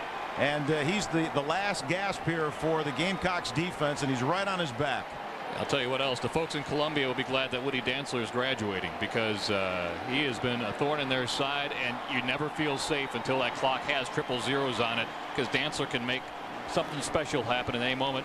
But for this particular year, 2001, a space odyssey, Gamecocks break that chicken curse in 2001.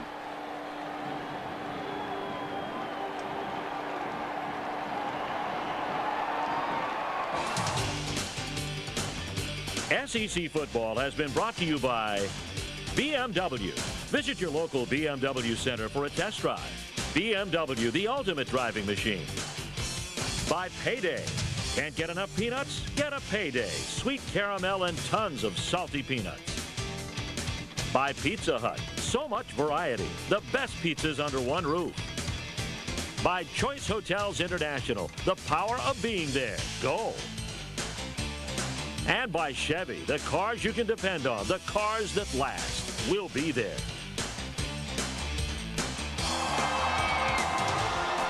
The celebration has just started here in Columbia, South Carolina. You can see the fans who have poured onto the field.